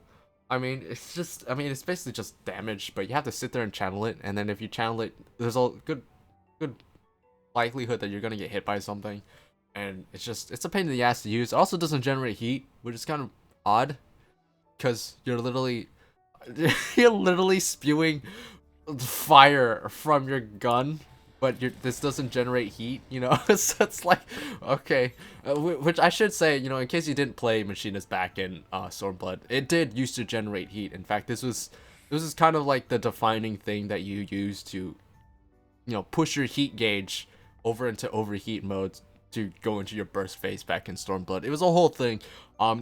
Don't go back and look it up. It was an absolute nightmare. Stormblood Machinist was. But it used to generate heat, but you know, with the rework, they just decided to remove that aspect from it because I guess they couldn't figure out how to make Flamethrower work with generating heat and have it be balanced, I guess. But it's like, you're literally spewing fire from your gun. I feel like that's the most heat generating thing you could possibly do out of your entire toolkit, but it's just kind of a bizarre thing. So how do you make Flamethrower better? One aspect, you just cut it and get rid of it. I guess you give it more potency. I guess that's another option too. A cooler thing that I thought about, it's very similar to Bioblaster. In the way, I mean, it's basically the same thing. You know, Bioblaster is poison, Flamethrower is fire. You know, very similar things. So I thought about, you know, what if you make it work with Bioblaster? So maybe you put Bioblaster on, you know, enemies, but also if you use Flamethrower, it just increases the potency of the dot of Bioblaster by like 50%. You know, that'd be pretty cool. I think that'd be pretty cool. Or just make Flamethrower an ability. That's also another thing. It doesn't make sense for a Flamethrower, you know. But I mean, they make it work with Bioblaster, right? You know, you just spray poison and it just sticks. Spray fire. You'd be surprised, but if you spray fire for even just a little bit, it also sticks. You know, If you go flamethrower, a curtain, I guarantee you it will stick and burn. So, making it an ability, I think would be fine. And just an AoE dot ability that you get to use every now and then. I think that would be a pretty okay redesign. But honestly, other than flamethrower, there's really not else to talk about with Machinist. Just give me a shotgun. Give me the shotgun from the benchmark trailer, and we're good to go in Machinist. But I mean, this has been an absolute win, right? This redesign of Machinist, it's so fun to the point where I feel like I've actually played Machinist more than Dancer this expansion, and I might have. I honestly might have, despite Dancer being the job that I try to main the most. But yeah, Machinist, 2 thumbs up. Absolute win. Good job, guys. We really did Machinist good. Okay, Dancer. The job I've been looking forward to the most since like Heaven's Word. I've been asking for this job for so long. It's finally here. Is it good? Gonna be completely honest, it's not exactly how I envisioned Dancer. It's much simpler than I envisioned it.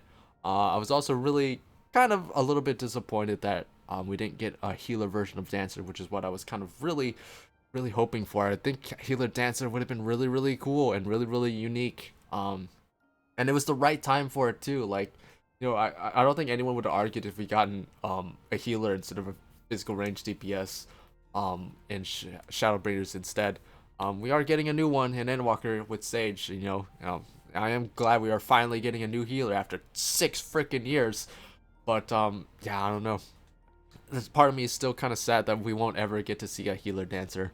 Because I think it would have been really cool to see how that worked out. But physical range Dancer, how does it stack up? It's really simple. And I was really hoping for something a bit more complex, if I'm being completely honest with you.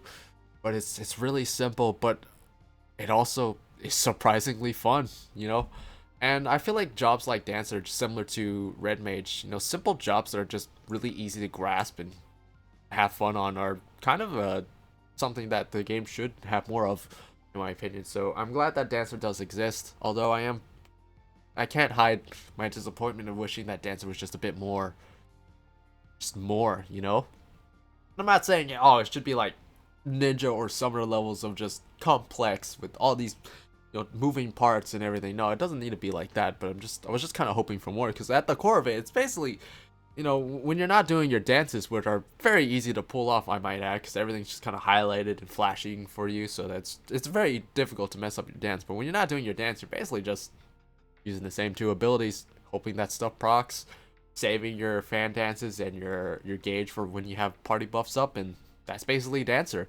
That's really all there is to it. There's not a whole lot going on Dancer, but it is pretty fun to play still, despite all that, which is kind of bizarre. Like, I shouldn't be having as much fun on Dancer considering how simple it is, but I just am, which is really weird.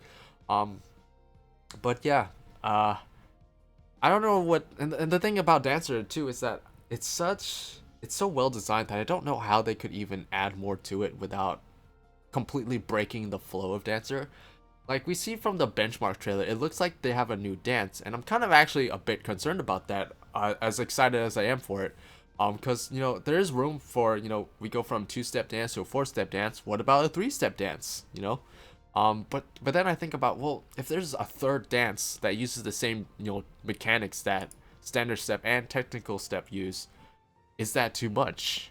Because you're thinking about when all those dances overlap, obviously in your opener, when they overlap again based on, whatever the cooldown timers are later on in the middle of the fight. That's a lot of dancing, all stacked on top of each other, And it's like, is that too much? Does that break the combat flow too much? And I don't know. So with this third dance, like if it does follow the same I guess mechanics that standard step and technical step use, I am wondering, maybe is it just gonna replace standard step? Every other standard step you get a stronger, harder hitting version of standard step that uses 3 steps, but it's just every other standard step. That way you're not juggling 3 dances instead, or maybe it's just another dance that you build up to in a different way. Maybe you get enough procs and all of a sudden you proc advanced step, and you just use it. It's just the finished part of of standard step where it just lights up, it procs, and you just use it and it does something. I don't know. That is kind of my biggest worry about Dancer. Is that if they add, how will they add more stuff onto Dancer without completely breaking the flow? Because Dancer is, despite being very simple, it flows really well. Everything has its place, and if you were to add anything into there, like I've wanted dots on a lot of these jobs that don't have dots, but where would you even add a dot on Dancer? You know what I mean? So it's like, where do you add more stuff onto Dancer? It's already done everything, within its toolkit. It has the single target, it has 2 procs, it has the AoE, it has 2 procs on those. Maybe you add a third one. That's a thing you could do. You add a third single auto target attack that combos off of Fountain. That's a thing, and then have that proc a third attack. That's an option you could do, I guess. And then I don't think you really need to do 3-step combos or 3-part combos for AoE damage. I think AoE damage is perfectly fine between your standard steps, your technical steps, and saber dance and everything. But I guess I could see them adding a third combo from Cascade Fountain into a third one, and then also having a third single target proc that procs off of that. Actually, now that I think about that off the top of my head, that sounds pretty nice addition to make to Dancer, to make it just add more stuff. That'd be cool. But yeah, it's just so tightly made that I can't see them adding too much onto it without him breaking the flow of Dancer. Although, again, like I thought about it, just adding a third weapon skill on top of Fountain, and then a third proc that combos off with that would work, just fine. So yeah, maybe they do that. I actually kind of want to see that now. I think that would actually do a lot to making Dancer feel not as samey as it does currently. What else is there? Improvisation. I mean, it works. Again, there's nothing wrong with improvisation. It even has the increased healing, which is kind of nice, I guess. My problem with it is that it gives you odd numbers, which just kills me inside. I don't know, my OCD just triggers so hard when I do improv, and then improv is over and I'm left with 67 or whatever. It just kills me inside. I hate that. So I would like it if they just remove the having people inside of your aura for you to generate, depending on take a deep breath, Suki. Okay, there you go. Instead of having it so that the amount of people in your aura when you're doing improv being the determining factor of how much gauge you get per tick, just give you a flat amount per tick. I think that's totally fine. Just do it how Meditate does it, or Meditation, whichever one is the samurai one where you just stand there and you hold it. Just do that, and then have it so that people have to step inside for them to receive the healing increase, basically. I think that rework would be fine, and also it wouldn't result in really weird numbers that really bother me when I get them. There you go. But yeah, I'm just a little bit concerned with Dancer and how they're gonna add more stuff on top of it without breaking the flow. I really hope that they do add more stuff though, and make it a bit more complex and a bit more fun to play. Because I mean, again, it is a very very bare bones simple job. It's not hard to pick up and play properly at all. Even though surprisingly there's a lot of people who maybe don't do that well on Dancer. A lot of that has to do with the fact that Dancer's DPS is just much lower than everyone else's, because it's Dancer and it gives a lot of DPS to other people. But yeah, it's just a very simple job and not exactly what I was expecting or hoping for, really. And I'm gonna be honest, I am a little bit disappointed with how Dancer was implemented. But despite that disappointment, once I get past the fact that it wasn't what I was expecting, it's still a lot of fun. I just wish that there was a bit more going on with Dancer, and I feel like Endwalker is kind of the opportunity to sort of do that. But how do they do that without breaking its flow? I guess we'll just have to wait and see, and hopefully they pull it off, because I don't want to end up hating Dancer and Endwalker. That would be really, really sad to me. Okay, and now it's time to move on to healers. Now, before we even start talking about specific healers, real quickly, we have to talk about how healers were kind of handled in Shadowbringers, because it was kind of an experimental thing, you know, with healers. But, it just didn't really work out, in my opinion. And the idea was, they really, streamlined DPS. I think that was sort of the biggest takeaway. They streamlined DPS really hard. You know, they got rid of a lot of dots on a lot of jobs, you know, so now we only have like 1 dot each. We've always only had 1 filler, so that wasn't really new, but they really culled our dots, and I guess that's really it, huh? They just culled our dots. That's really all they did, now that I think about it. They just got rid of all of our dots and just gave us 1 dot. That's crazy. That's really all they did for healers, huh? I don't know. It feels like they did so much more, but they really just got rid of all of our dots. But even something as simple as getting rid of like having access to multiple dots really kind of cut down on your DPSing fun, I guess. How satisfying it is to DPS on healer.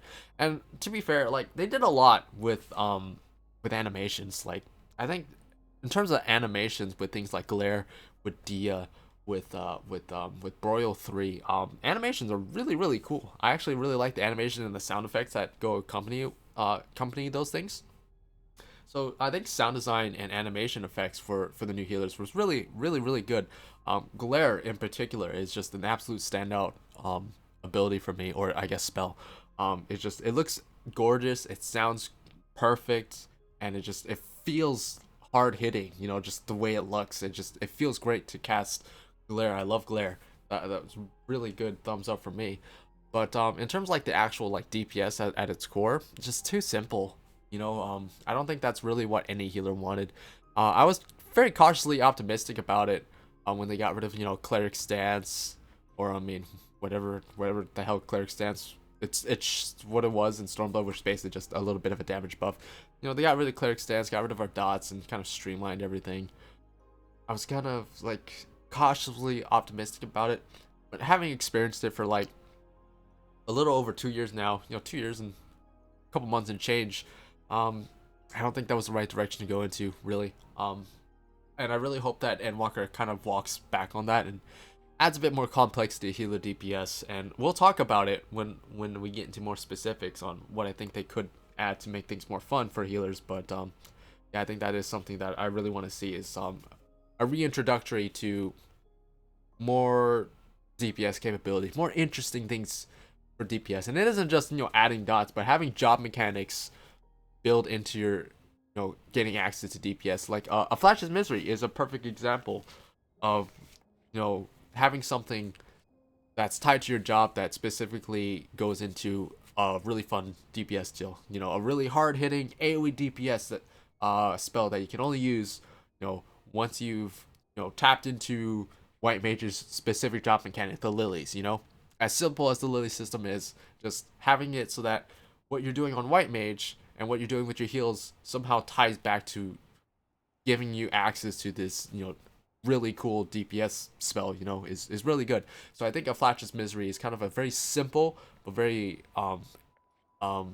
good design when it comes to adding more DPS capability to healers. I think that's something that they should be looking at when they looking at redesigning DPS on Scholar, Astrologian, and however they're going to do Sage, and I guess adding more onto White Mage as well. Hopefully, you know, I mean, there is no guarantee that they're going to expand our DPS capabilities in Endwalker, but I think there's a lot of healers, myself included, who are really hoping that they do, having seen how it kind of worked out in Shadowbringers. There's just not a whole lot to do when you're not needing to heal, and I hate to break it to you, that's kind of an issue.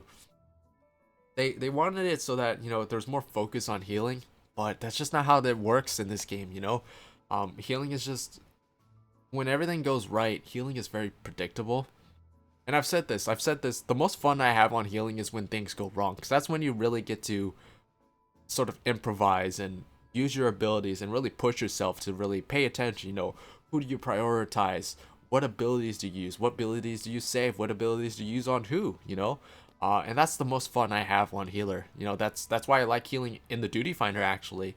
You know, things, even something simple like an alliance raid in the duty finder, healing that can be really fun because things tend to go wrong a lot in those things because you know, people just aren't, you know, on the same, you know, people aren't, you know, parting up and they're not on the same wavelength. So, and, you know, people's experience levels fluctuate. You know, some people are new to the fight, some people don't understand mechanics yet, you know, and it's a lot of fun healing those things, especially when they're fresh and new, because it's just really fun to get to really test yourself as a healer. And it's an entirely different beast when you're doing, you know, like a savage raid or an extreme primal. Everyone's way more coordinated. Everything is kind of like a, you know, a dance. You know, everything's predictable. You can very much in the same way that tanks plan out their defensive cooldowns, you plan out your own healing cooldowns, your own healing abilities to counteract with the damage, so that you don't even have to cast that many spells in a lot of situations. So yeah, I mean, I think they really wanted to focus up on healing. I think they really reduced our healing output a lot, going from Stormblood to Shadowbringers, so that we'd have to heal more. And in a lot of ways we do. We have to use more healing spells, healing abilities to keep up with the damage compared to Stormblood, in my opinion. Just in a general sense. But that's not really, it wasn't really enough, right? Because at the end of the day, that's just how the game's designed.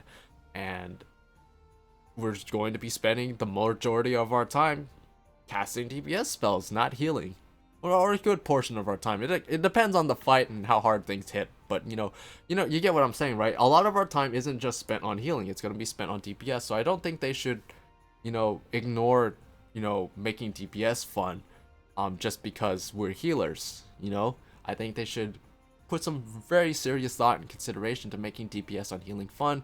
Even though we are healers and we do spend a lot of time healing, we do spend a lot of time DPSing as well, and I don't think they should just, you know, kind of give us the absolute bare bones basics when it comes to DPS just because we're a healer. That's really just kind of what I had to say about it. And you know, it's not put as eloquently as I would have liked, because I'm just kind of doing this off the cuff. But you know, that's basically the gist of what I had to say in general about healers. Don't ignore DPS just because we're healers. Make DPS fun as a healer. It doesn't have to be super complex. It doesn't have to be. You know, look at things like our tanks. Our tank rotations are fairly simple as it is, but they're still pretty fun for the most part. You know, people have fun DPSing as a tank, you know? So make healing DPS fun as well. That's all I'm asking for.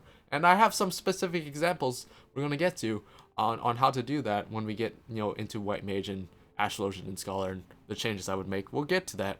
But you know, I just really hope that what they do actually come out with when they show us, you know, on Friday in the love letter. I really hope they show that they've listened to our feedback from healers, and that they really do expand our DPS capabilities and make DPSing more fun. Now, one other thing that I do want to touch up on, because it has to do with role actions and not healer specific stuff, is Largesse. Now, for those of you who didn't play back in Stormblood, Largesse was a healing cooldown that we got. It was basically an offshoot of Divine Seal, actually, which we used to have on White Mage, not anymore. But it used to be a role action. Don't have it anymore, because instead what we got were job-specific healing buffs. So in this case, it would be Temperance for White Mage. Now that on its own isn't a necessarily bad idea, and I expressed my same opinions about it back when we were talking about this, but when Shadowbringer's actions were revealed, I expressed the same ideas, that it's not a bad idea, right? It's not a bad idea to give us job-specific healing buffs that do specific things based on our job. In this case, for White Mage, is very simply reducing damage taken by party members around you, which is, you know, not very interesting, but it's a useful thing and it's fine. But the problem is, you see when you get this, right? It's level 80, which is currently the max level. That's way too late for a healer. You know, I'm gonna say this, and I feel like a lot of healers will be like, yeah, that's kind of true. Some of the hardest parts of healing, some of the most difficult things to do as a healer, is actually level up in dungeons as a healer. Because, you know, despite, you know, the the way dungeons are designed and how hard enemies hit, it's kind of a generally accepted thing that a lot of people like to do large pulls, which is, and it puts more stress on your healer, and it's really tough, as a healer, especially if you're a new healer, not super geared, you're still learning it. Really tough to keep up with that healing output. But what makes it tougher is not having access to the most basic of things that you should be expected to have once you hit, at least level 50, and that's a healing buff. And that's kind of the role that largesse filled. I don't remember when you got access to largesse, but I'm pretty sure you had access to it once you were level 50 at least, and then onwards. So you had it for the leveling process in Stormblood, which is really good.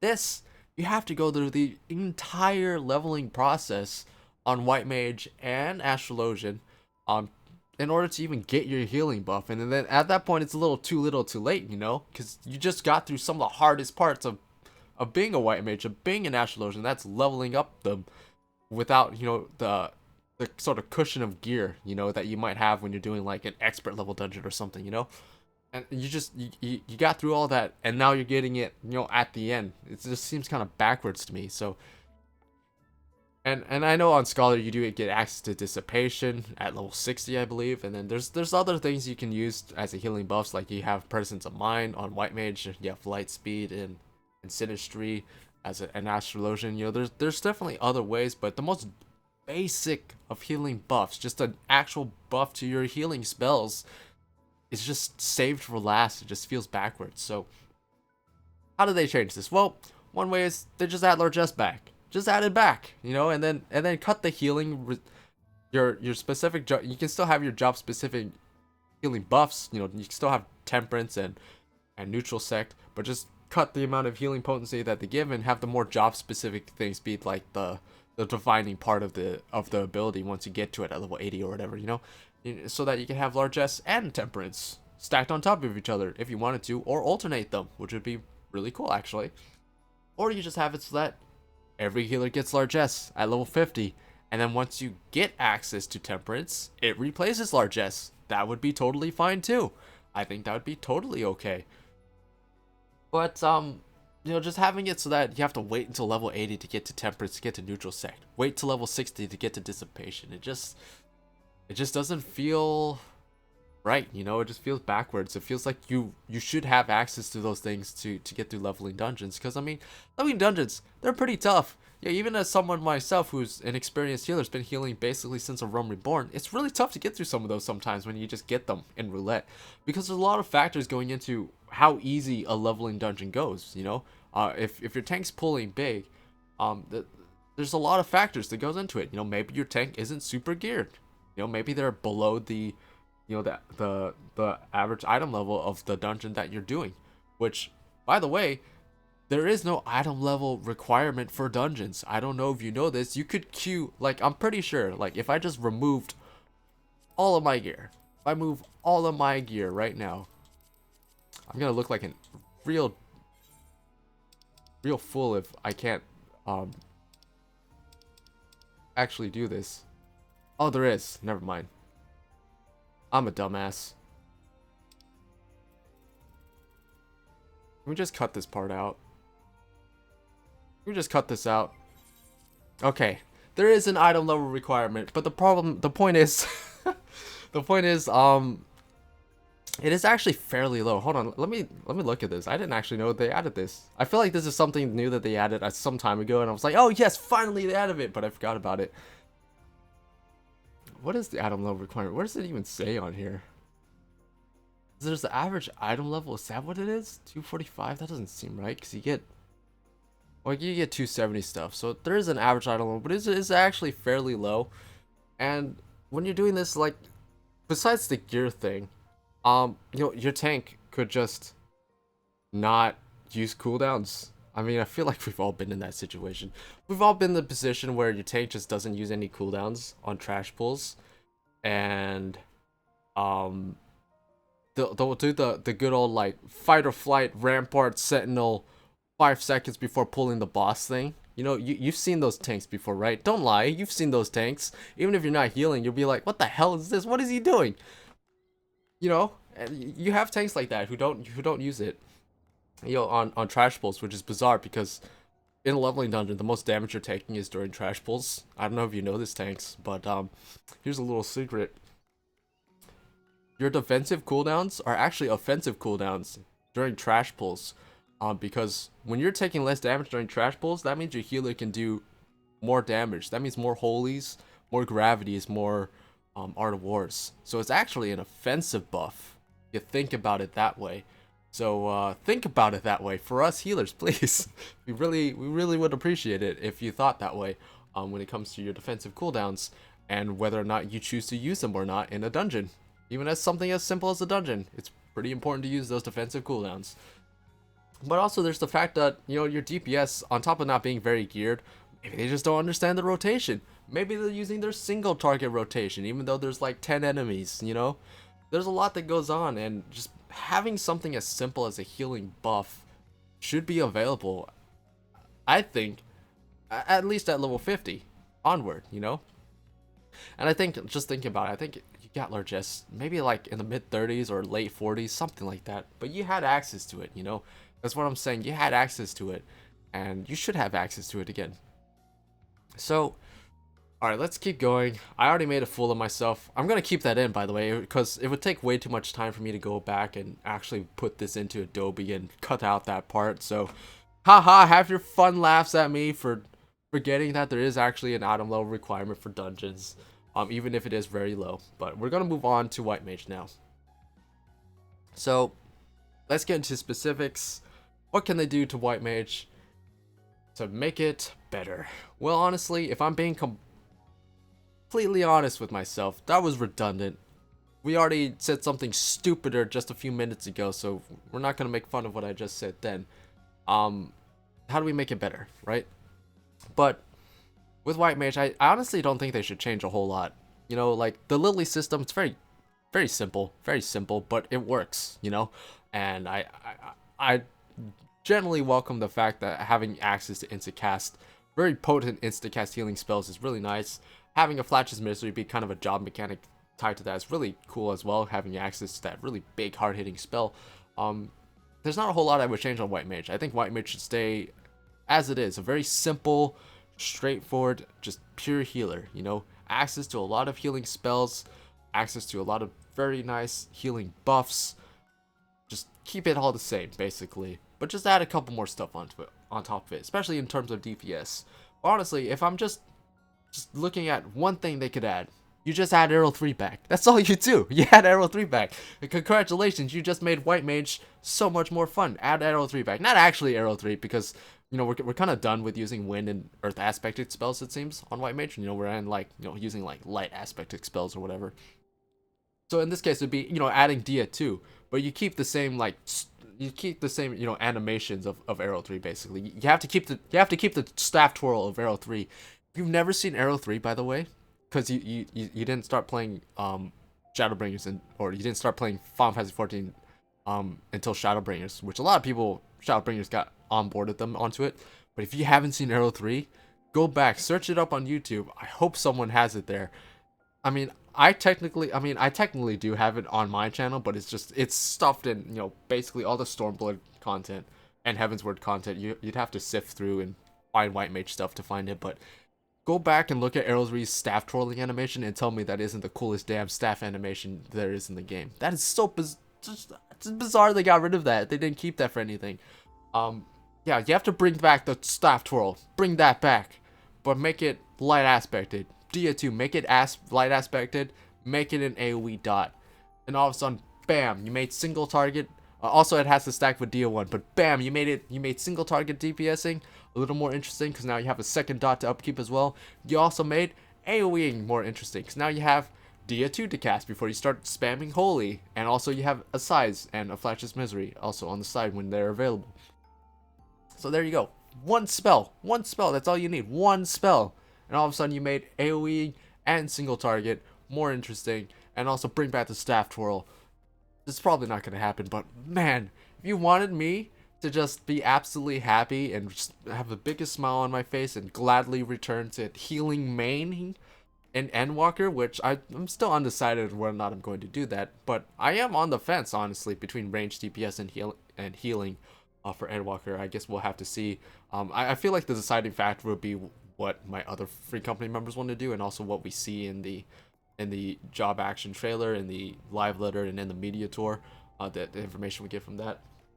But if you wanted to really put up a strong argument for me returning to White Mage in particular, give us Arrow 3. In spirit, you know, Dia 2, basically, what, Arrow 3. I guess it is time to maybe get Holy 2 as well. Just a different animation, make it slightly stronger, and that's really all you have to do. Or make it combo off of Holy, that's another option as well. It's kind of weird, we don't really have spell combos, really, with magic. So, maybe not combos, maybe a proc thing as well. Maybe like Holy 2 is like a proc thing that can proc when you do something like, I don't know, and then it's like an insta-cast spell, like a Flatch's Misery. I don't know. Speaking of a Flatch's Misery, maybe a potency bump. Right now it's 900 potency, which is already quite a lot, and also a lot of that also can be used in AoE sense. I think it's 80%. 75% of that still goes to everything else around it, so it's a pretty decent AoE option too. 900 potency, that's a lot of potency. I'm not gonna lie, but it's also it doesn't make up for the fact that you have to use 3 lilies to get to it. I think I made this math mistake back when I first talked about my healer impressions at the beginning of the expansion, but you would need a 1200 potency attack in order to make up for the fact that you were casting basically 3 lily spells and a Flash's Miseries instead of 4 glares, you know. And I'm not saying it has to be, it has to absolutely even out so that when you cast a Flash's Misery, you're not losing any DPS than just casting your basic, you know, filler DPS spell. But closer to it would be nice, especially since we're almost certainly going to get an upgrade to Glare. Like, I would be genuinely surprised. We've gotten an upgrade to basically every single healer filler spell, every expansion moving forward. So I suspect we're going to see Glare too, in Endwalker. But and obviously the potency is probably going to increase as well. Or maybe they adjust the potencies down. I don't know. I don't think they need to adjust potencies as much as just adjusting the numbers that come out. Like, I don't think they're interested in adjusting potencies. They're just adjusting the numbers that they do. Because potencies is just a measure of, you know, how much damage something will do, not the number that comes out, you know. So they're probably not going to adjust those. But who knows what they'll do. And another thing, I've been saying this for a long time. Probably change Cure 3's name to something else that isn't Cure 3, you know. Just find something else to call it. Curaga, you know, just use that. We're not using Curaga for anything, use that. Just call it something else that people who aren't reading their tooltips don't mistakenly think that this is a better version of Cure 2. Also, don't get rid of it. Don't get rid of it. It's a very useful spell, and one thing, it's a defining thing that separates White Mage from a diurnal Astrologian, for example. Very useful for when it is needed. And when you can use it properly, so don't get rid of it, but just rename it so that it's not as confusing for newer players. That's really it for White Mage. There's not a whole lot I wanted to change. It would be nice to get more DPSing stuff, but honestly, if you just gave us an Arrow 3-esque spell, and that was the only thing you gave us to DPS on White Mage, I think that'd be fine. And I think a lot of that has to do with the fact that you have access to a Size and a Flatch's Misery, and those are both very satisfying to use already. Even if you can only use them on occasion, the fact that you do have access to those, which is something that the other 2 healers don't really have access to, really puts White Mage's DPSing capabilities kind of above the other 2s in terms of fun factor for me. So that's why I'm not really that interested in sort of shaking things up too much on White Mage. And also because I think it is important that White Mage remain as straightforward as possible without getting too complicated, so that it's there for people to have like an entry point into healers if they want to start trying to heal, basically. Because I mean, if you look at White Mage in comparison to Astrologian and Scholar, Astrologian and Scholar is definitely way more complicated, you know. So I think it's important that we have a very straightforward healer, and I don't want to complicate White Mage too much. So that's really all I have to say about it. Okay, Astrologians are next. Now, I'm not gonna bother asking to get the old card system back, because we're not going to. Just full stop, we're not going to get the old card system back. It's not gonna happen. Why? Because this new card system, it works. It works. It just gives out damage. Everyone can use damage. Damage is inoffensive. It doesn't mess up rotations like attack speed can or cooldown reduction can. You know, it's just straight damage, and that's fine. That's totally fine. If they want to keep this old card or this current card system, that's fine. But let's upgrade it and make it better. That's what my focus is going to be on. And also, we're going to be making DPS more fun on Astrologian as well. So, I spent the most time brainstorming what I wanted Astrologian and Scholar to sort of upgrade into later on. So, here is my reworked Astrologian, right? Bearing in mind, I came up with this in like one night, all of these things in like one night. So there could be some refining to do, but I think I'm onto something that sounds really fun. Is it what we're gonna get? Probably not, but it's fun to speculate and brainstorm and give looks into what could be if they added more creativity into something, right? And hopefully they do with what they actually end up doing in Endwalker. But here's what I came up with. So first thing first, we introduced a numerical gauge to the Arcana gauge. Or just call it a different, just have it be a separate gauge. It doesn't really matter. Basically, we're just going to give it the same thing a lot of jobs already have, which is a gauge that fills up to 100, and then you can use that gauge on special things. So how do you fill up the gauge? Well, we keep the same 6 cards that we currently have. You know, the Balance, the Arrow, the Spear, the Bow, the Ur, the Spire. These are the 6 drawable cards. We keep them. We keep them as is. But, and they're still going to have the same effects. You know, they're still going to affect melee DPS or range DPS the same way. They're still going to have the same damage increasing numbers. But the only difference is they're also going to have a rarity associated to them. And my main concern with not having the old card system actually is this. You know, it's the fact that there's not really that risk-reward sort of play with Astrologian anymore. There's not the sort of highs and lows of the luck-based aspects of drawing cards on Astrologian anymore. It's just, oh, do I have this seal? I don't. All right, let's redraw. Didn't get it? Let's redraw. I'm out of redraws. All right, well, maybe I'll get it next draw.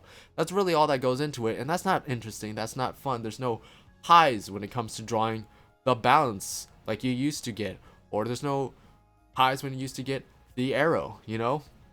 There's no more highs when it comes to like the luck-based RNG aspect of Astrologian. So let's add that back in there, you know? And the way I thought about it was adding rarities to cards. And I'm not really sure how I wanted to visualize this. Like, I envisioned like, you know, 3 different rarities. You know, maybe you have bronze, silver, gold, and then you kind of the borders of like the card maybe in your gauge maybe change. So, you know, like it's kind of like purple right now for the bull. Make it like, you know, bronze or silver or gold, or you know, some sort of factor. And then also you have to have a symbol for colorblind people to know. So have different symbols. You know, there's a spot, you know, kind of under here. You see, you know, the seal you're gonna get. You get the solar seal with the bull. Have it under the card so that you see what rarity it is. You know, there's a spot right there. You can put it right there, right under the card. You know, and then have a different rarity associated with the card. Depending on the rarity, depends on how much gauge you get. You know, bronze gets you 10, or silver gives you 20, gold gives you 30, you know? So what do you spend your gauge on?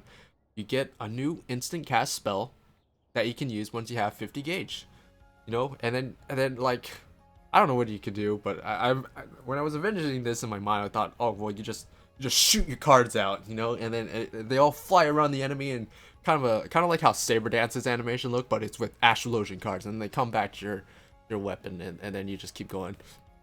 But you know, just animation not important. The important thing is that, you know, it's an instant cast spell. It does considerably more damage than whatever Malefic 5 is going to end up doing, right? Malefic 5, yeah, whatever Malefic 5 ends up doing, it has to do, you know, at least slightly more damage than that.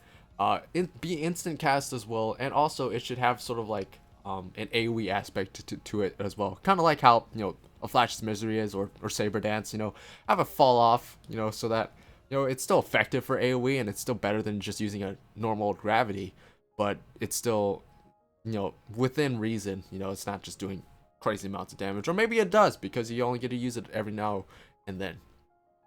But yeah, I mean that would be super cool. You know, just add rarities to cards, add something to the current cards that gives, you know, makes them different. You know, so that you know when you get a gold card, it's like hell yeah, that's a lot of gauge. That's more to getting access to this really cool potent spell that I can use for DPSing. That's really cool. You know, that would be cool in my opinion. I think that would be awesome. To get maybe make it an ability. I don't know. It's alright to keep it a spell. That does damage. But yeah, that'd be super cool. Will they do that? Probably not. What I think it is more feasible that they do end up doing, and this can also tie back into what I said before with the rarity thing, is to just add in a new special card, right? There's 6 drawable cards, but what if you just had a 7th card that's much more rarer to draw, right? And you only get it every now and then, but it's like a super duper card, you know? So when you draw this card, it for one thing, it does more damage, or it increases your damage more than a Lord of Crowns or Lady of Crowns would do. So maybe it's just a flat 10% damage increase for 15 seconds. You can give it to any role. You know, it's not melee or range specific. You can just give it to anybody. They'll be doing 10% more damage. And it also just fills in a seal that you don't have currently in your gauge. And you can it's just in rotation with the 6 current cards. With the 6 current cards that you can draw, it's just a super card. You know, we'll call it the Chocobo card. It doesn't make sense with the whole theme of astrology and everything, but we'll just call it the Chocobo card for for simplicity's sake. I feel like that's more in line with what they're gonna do, or what would be more feasible for them to do. Is just add in a super card in rotation with your current cards. That's just better in every way and adds to the current divination, you know, grind with getting the seals as well by just giving you just a seal that you don't have already. Or, you know, if you already have all the seals, it just doesn't give you a seal, I guess. But yeah, I think that's more in line with what is more feasible, and what they might actually do is just they add in super cards into rotation other than the 6 that we currently have to draw. And then tying back the super card, the Chocobo card, into my rarity system, have that give you like 40 points, you know, 40 gauge, and then you can use that towards your damage spell in this theoretical system that probably will never come to fruition in any official capacity, but it's really fun to brainstorm and wish it could be. But yeah, that's really like, and that's really all I really want is bringing back that sort of feeling of luck, you know, being a major part of Astrologian. You know, that sort of high of getting something that's just better than everything else. You know, it was really fun to draw the balance. You know, instead of, you know, the worst cards, you know, the Ewer, the Spire. You know, it was really fun to draw that, and just sort of bringing back just even a portion of that sort of fun back into it. Because right now, drawing cards, very uninteresting. You know, it's just a matter of fact sort of thing. It's like, oh, do I have this seal? I don't. Well, redraw. I didn't get it. Oh well, maybe next time. That's all that goes into it, and that's not fun. You know, that's not rewarding. It's just, you know, it's a matter of fact. It's just a part of the job. And I really want to bring back sort of the luck-based factor into the job in some way. And, you know, those are 2 very ways of doing it. Adding rarities to the current cards, adding in a super card into rotation. You know, super cards most likely to happen. My rarity system, probably not. But, you know, that's what I really want to focus on. It's adding that sort of luck-based aspect to it. Yeah, and if they're not going to add in, you know, my numerical gauge system with all the rarities and building up the gauge system, I mean, just add in more dots. Just add in another dot or 2. That'd be fine. I mean, if you look at it, Astrologian didn't actually change a whole lot going from Stormblood to Shadowbringers. All they really lost was one of their dots. And that's it, because Astrologian's DPS has always been simple. And I think that's fine, because they have a lot going on with their cards and their abilities, and that's fine. So, yeah, doesn't need to be a whole lot of work done to the DPS on Astrologian, in my opinion. Just add in another dot, and that would be fine, I guess, if they don't want to do anything really fun or special, really. I mean, I guess that we do have Earthly Star, which is the thing, but, you know, whatever. It's fine. I think the card system helps make up for the fact that they don't have a whole diverse DPSing capabilities themselves. Now, moving away from cards and DPSing, Not much to talk about in terms of their healing. If I'm being completely honest, not much to talk about. I think their healing toolkit is amazing.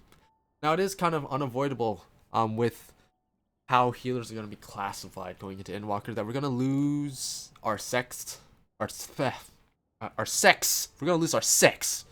No, but we're gonna lose Diurnal and Nocturnal Sect because they don't need to be around anymore. Because we're almost certainly not going to have access to the shield barrier aspects of our spells anymore, because Astrologian is going to be reworked into a more pure healer, which means it's probably just going to adopt the diurnal aspect into their spells, and we're just going to not have access to the barrier aspects of them anymore, and therefore we don't need either diurnal or nocturnal sect. And I kind of thought about ways of keeping both of them and what they'd be able to do to sort of keep access to both. And I mean, I thought about, maybe they could do back what they used to do back in like Heavensward and Stormblood, where it's like, where Diurnal Sect was an attack speed buff and Nocturnal was a healing buff. They could do that, I guess. Most of the time, majority of the time, you just took Diurnal Sect because, it was just generally more useful. Because it also affected your DPSing because you're attacking, 5% faster. But, I mean, it could work. Neutral Sect could work in that way too. You have the attack speed and the healing buff. Just have a bigger healing buff. You have a 30% healing buff now, or whatever it would be. But I don't know. If we remove the Diurnal and Nocturnal, we're also going to have to change Neutral Sect to something else, I guess, which I guess is fine. It'll be sad to really see the Diurnal and Nocturnal go, but I don't see them keeping them or reworking them in any way. Maybe they will find a way to rework them into something that doesn't tie them specifically to gives you shield healing, this gives you regen healing. Maybe they tie it to something else. I don't know, like they used to back then. But I feel like we're kind of beyond that point of giving us just buffs like that. But who knows? What they'll do. Maybe they'll find a way to keep it. It'd be really nice if they do, but I wouldn't be surprised, and I'm not holding my breath if they get rid of them either. Other thing else, Aspect to Helios, increase the radius to 20 ohms. That'd be cool. That's one of the strengths of Medica 2 actually, is the fact that it has a slightly higher radius, which makes it easier to hit everyone in the arena, especially in the Duty Finder when people tend to scatter around more and positions aren't more static and you don't know where people are going to be at all times, basically, with how it usually is with extreme prowess and savage fights. Everyone's usually grouped up in a very predictable manner for those fights when everything's coordinated. But in the Duty Fighter, alliance raids or normal raids, everyone's always scattering about for no reason usually, and it's really annoying trying to hit them with AoE heals. So it'd be nice if they increased the radius of Aspect to Helios and Sukkar for that reason. We're not on Scholar yet, but when we get to Scholar, just remember that I said that they should increase Sukkar's radius to 20 ohms as well. But other than that, nothing else to talk about on Astrologian. I really hope they adopt some new changes to make luck-based aspect of the job more fun. They don't have to adopt the the two possibilities that I laid out. In fact, I don't think they're gonna add the rarity thing. They might add the super card thing. I feel like that's definitely on the table for Astrologian, but we'll have to see. We'll have to see. I hope they do, but we'll have to see. And then just add a dot. I think that'd be fine for Astrologian. Moving on to Scholar. Yes, Scholar. So Scholar's probably the job I would classify as the job I wanted to like so much more, but just don't. And there's just something about Scholar that just holds it back from me enjoying it. I really want to like this job a lot more than I do. I never really played Scholar a whole lot back in the previous expansions. I was always mostly a White Mage and Astrologian person for the most part. I played Scholar on occasion, but I never really got into it, as much as the other healers. And so I really wanted to like it, and Endwalker and Shadowbringers, but there's just holding it back. There's something holding it back, and I think the main problem I have with Scholar, and a lot of other people have with Scholar, comes down to one thing, and that is control. I think control is a really big part of what makes Scholar not feel so fun to play. And a big part of that is the fact that there's so much tied to your Faerie, and your Faerie is just it's just so delayed. It's not inconsistent. You can depend on your Faerie to do something. It's gonna do it much slower than you really want or need it to, which is kind of unfortunate. So how do you bring control back to the scholar? How do you give as much control to the scholar as possible without removing the fairy? That is my biggest fear actually about scholar going into Endwalker. You know, when we look at the Endwalker benchmark trailer, there's eggies galore, eggies everywhere. Not a single fairy in sight. No Eos, no Celine, no Seraph that I could see. That has me worried that they're going to completely get rid of the fairies, which I don't think is the direction that they should take. I think they should rework the fairies into something else, but I don't think completely getting rid of them is the approach to take in Endwalker, and I really hope that's not the case. I really, really hope that we still have our fairies in Endwalker, just have it so that they're reworked to do something else other than healing. And that's sort of shows my hand here. I don't think here the fairies should be healing. I think, you know, have the Harrys or have the fairies keep embrace. Have the fairies keep embrace so they can spot heal if they need to. And that's it. Everything else that has to do with healing on fairies, get rid of all of it. Get rid of it. Doesn't need to exist anymore. We're gonna rework that into the scholars kit that they have personal control over. I think scholars should have personal control over most of their healing. We're going to rework the fairies into something else. What do we give the fairies to do that is still really helpful to everyone, but doesn't involve healing? Damage. We give them damage. Very simple. Now, I feel like with this sort of reworking of the healers into sections, you know, because we're going to have 2 pure healers, 2 berry healers. You know, that's what we've been told. You know, so we're going to have White Mage and Astrologian as pure healers. We're going to have Scholar and Sage as berry healers. It sounds like when it comes to the Duty Finder and matching up healers, it's gonna separate them so that we always get only 1 pure healer and only 1 berry healer, which I'm all for. I think that's a good idea, even if it does make queue times a little bit longer. I think that is definitely a good idea so that you're not running into that situation where we get 2 Scholars or 2 Astrologians, which is kind of a pain in the ass currently. But considering that's going to be the system, I think we're all kind of expecting that Sage is going to sort of be the white mage of the barrier healers, right? Where it's sort of, they don't offer any sort of raid buffs or anything like that, but instead they do more damage than an Astrologian or a Scholar would. And therefore Scholar is going to get reworked into being sort of the Astrologian role, but for barrier healers. And I think that's a great idea because it gives the fairy something to do. And you just make it so that the fairy has an aura that they exude that just increases damage in a way. Kind of similar to how Bard songs work, actually. That's the perfect comparison to make. Bard songs. Give Bard songs to scholars, but to their fairies in particular.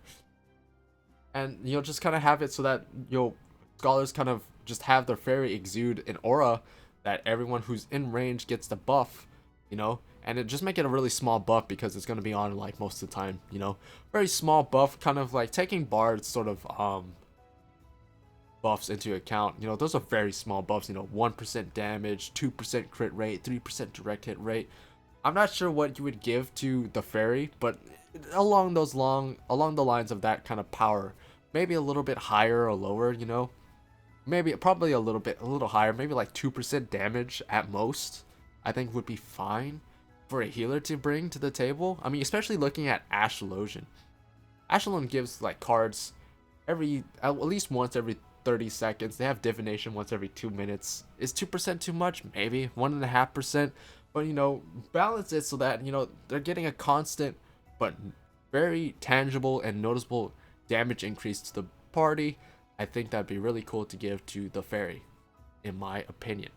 And then you can have it so that Seraph, you summon Seraph once every 2 minutes, just like with divination. Seraph then, you know, increases that aura. She's stronger. She increases that aura even more. And we're gonna have to get rid of the shield healing on Seraph, unfortunately, because we're gonna be getting rid of moving all of that. I mean, you can keep Seraphic Veil, I guess, which is the single target one in place of Embrace, but probably gonna get rid of Consolation, unfortunately, because I don't want healing tied to the fairies anymore.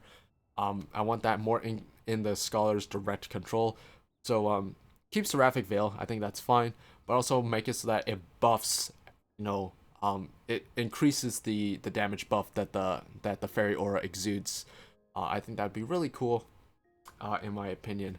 Now, again, we're gonna be losing a lot of healing. There's a lot of healing that are actually tied to your fairies. You know, you have Whispering Dawn, Constellation we talked about. We have Fae Embrace. Is that Fae Blessing? Fae Blessing.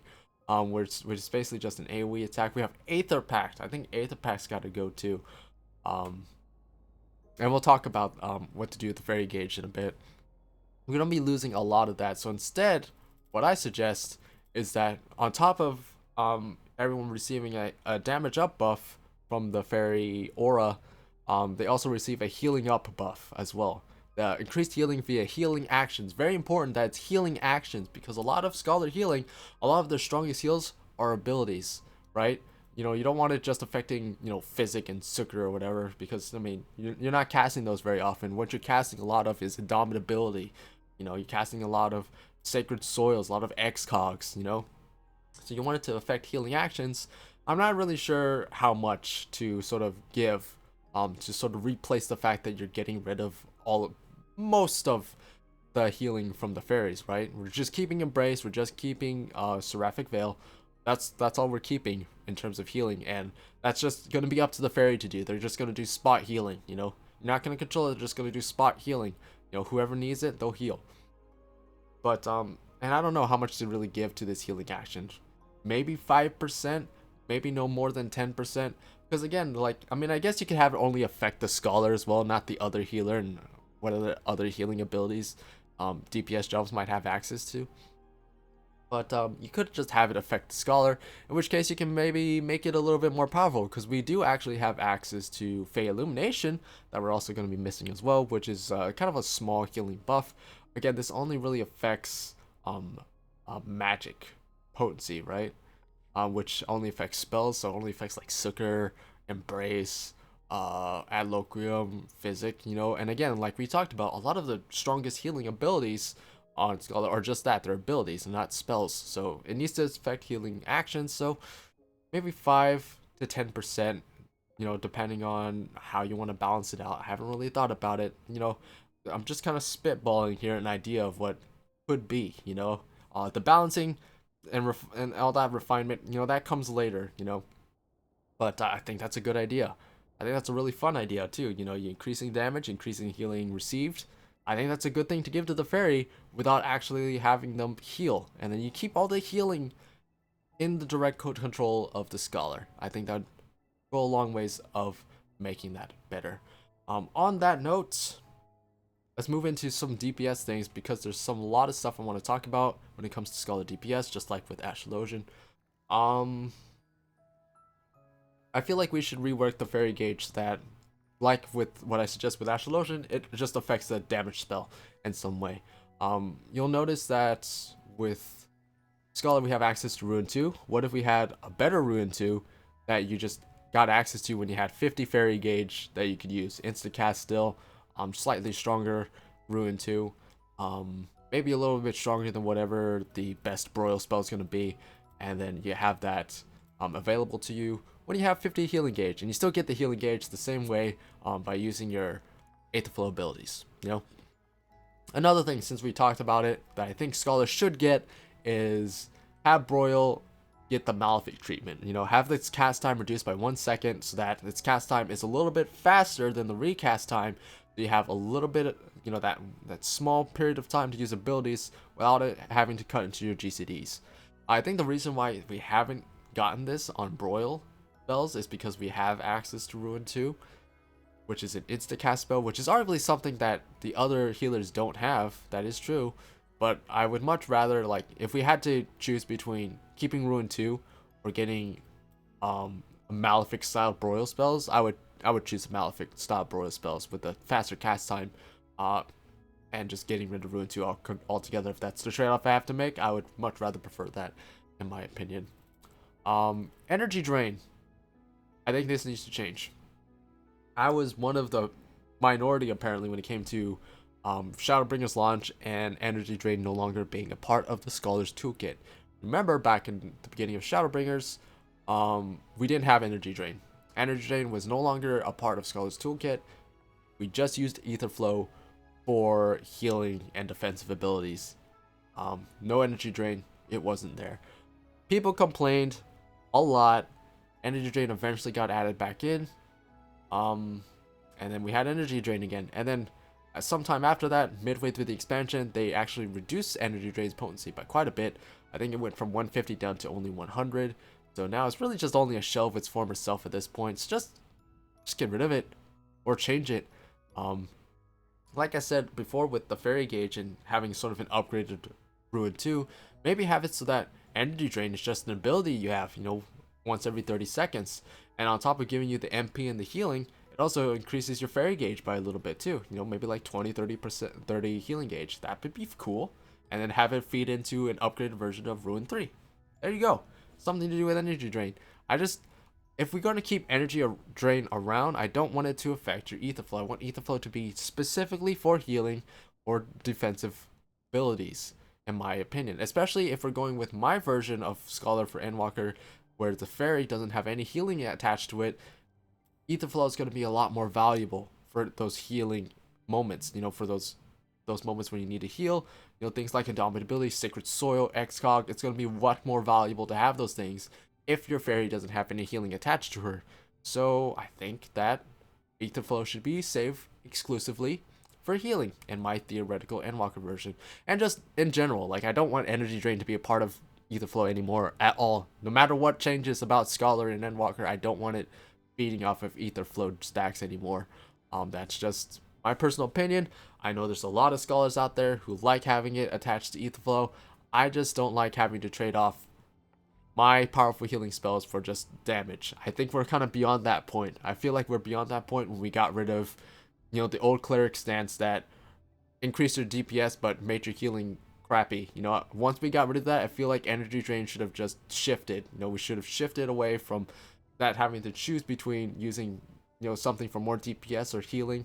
I feel like that shouldn't be having to be a choice anymore, in my opinion. I know there's going to be a lot of people who disagree with me on that, but that's just something that, in my opinion, shouldn't be there anymore.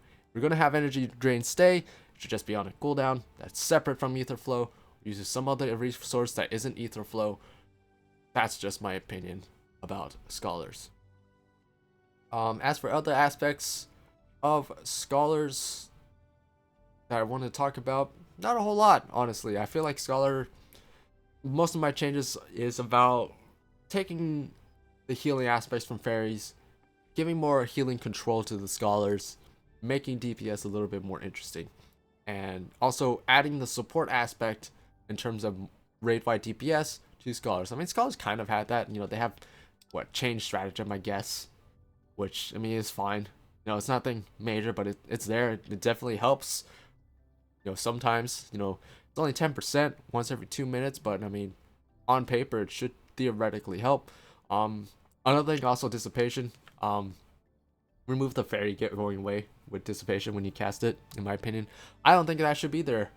Even today, I feel like that's not necessary, especially since it has a 3-minute cooldown. I don't think 3 Ether Flow stacks is worth losing your Faerie for 20 seconds, 30 seconds actually. So remove the fact that it gets rid of your Faerie, reduce its duration down to 20 seconds so that it's more in line with Temperance and Neutral Sect. Cut its recast down to 2 minutes so it's also more in line with Temperance and Neutral Sect. And there you go. Keep the Ether Flow gain when you use it, I guess, too. I think that's totally fine. I don't think that's OP in any way. If you do think so, then make it so it only gives you maybe 1 or 2 stacks. And there you go. But, yeah, I think we covered everything. How long have I been recording? Jesus, 2.5 hours. Oh my god. It's okay, because I'm going to go back and I'm going to cut out that part where I talked about how leveling dungeons don't have a item level requirement. We're going to go back and we're going to cut that out. That's the only part we're going to cut out. We're not going to cut that out because I don't have time to cut that out. It's just going to stay and forever be a stain of stupidity of what I said. And it'll be a joke at my expense. You guys can have fun with that in your own time. And I guess you can comment about it if you want. But yeah, we spent 2.5 hours on this, which is much longer than I even thought we were going to do. I thought we were only going to spend like maybe 90 minutes on it. Oh my god. Alright, so those are the changes for all of the current 17 jobs we have currently in Shadowbringers. I'm not going to talk about Blue Mage because that's not even a job, that's like a piece of content. And we're not going to talk about Sage of Reaper because we don't know anything about that. we're gonna learn about that really soon anyway. So I'm not gonna sit here and speculate about what Sage and Reaper are gonna have when we're gonna learn about that in a few days, and we don't have anything to go off of. So we'll learn soon. So thank you guys so much for watching and listening to this. I know it's long. I'm gonna try and put some timestamp things and chapters and all that so that you can skip to the jobs that you want to listen about if you want to do that. But yeah, thank you so much for sticking around if you watched this entire thing. Really, really humbles me that you guys are interested in my opinion about these sort of things. And I'll definitely be talking about my thoughts on the details that we do learn from all the stuff that's going to be happening soon. Live letter, job action trailer, media tour. 3 things going to be happening very soon. It's going to give us all the details we're going to want on the jobs moving forward into Endwalker, as well as what Sage and Reaper are going to be all about. It's going to be really exciting to finally learn about that. I'm not sure if I'm going to record myself. Like, I think we're planning to do like a watch party with some people with a free company. Maybe. Someone said that in our Discord, so I might just do that. Maybe I'll record the watch party, I guess, if you want to listen to what other people's reactions to that are as well. But I will definitely be breaking down probably the job action trailer and whatever information we end up getting from the live letter and the media tour when those happen, just like we did back in Shadowbringers. That was a lot of fun back when that happened. And also very long-winded as well, so be prepared for that. But yeah, I think that's all I have to say. I am very hungry. Very, very hungry. I didn't eat breakfast before I started recording very stupidly, and I'm regretting not doing that. I'm gonna go do that now. Leave a like. Please do that. That really helps. YouTube algorithm likes it when you leave a like. It's a very simple and easy thing to do. I don't like the whole leave a like, subscribe, comment, spiel. I don't like doing that a whole lot because it feels like, you know, you guys hear that everywhere. You guys should already know that. But people who are a lot more successful than me and have a lot more success on this platform than me tell me that, hey, you should be saying that in every video. So I'm just gonna say it at the tail end of this. I mean, if you're listening this far and still listening to me rambling in my conclusion, then you must like me and my video and my content. So show that you do. Click the like button. That apparently really helps me out. And thank you guys also to the people who actually watched, the like 600-ish people who watched my anniversary event for the 8th year anniversary of Final Fantasy XIV. I edited together a little video to the Shadowbringers band version. That was a lot of fun. It took way longer than I really thought it would. It took me like literally 2 weeks of my free time spent into getting that all recorded and edited. Most of the time actually was spent me recording all those scenes and then having to pick through it and edit it all together. Spent a lot of time and effort on that. Really sad that not a whole lot of people saw it, but to the people who did see it, thank you guys so much for watching that. It really meant a lot to me that people are kind of looking at the stuff that I spent a lot of time and effort on, and not just me sitting here rambling for 2.5 hours. You know, that took a lot of time, and I'm really, really glad that some people watched it and enjoyed it. So thank you guys so much for watching that. I'll put one of those card things that you can click on now, I guess, if you want to go watch that now, and leave a like there too, because that helps get that circulating as well. Makes more people maybe see it in the future. So thank you guys so much for watching. I'm gonna go now. See you guys once the media tour, live letter, job action trailer, all that stuff comes out then, and I'll see you guys then, talking about solid details finally. Sayonara. Bye bye.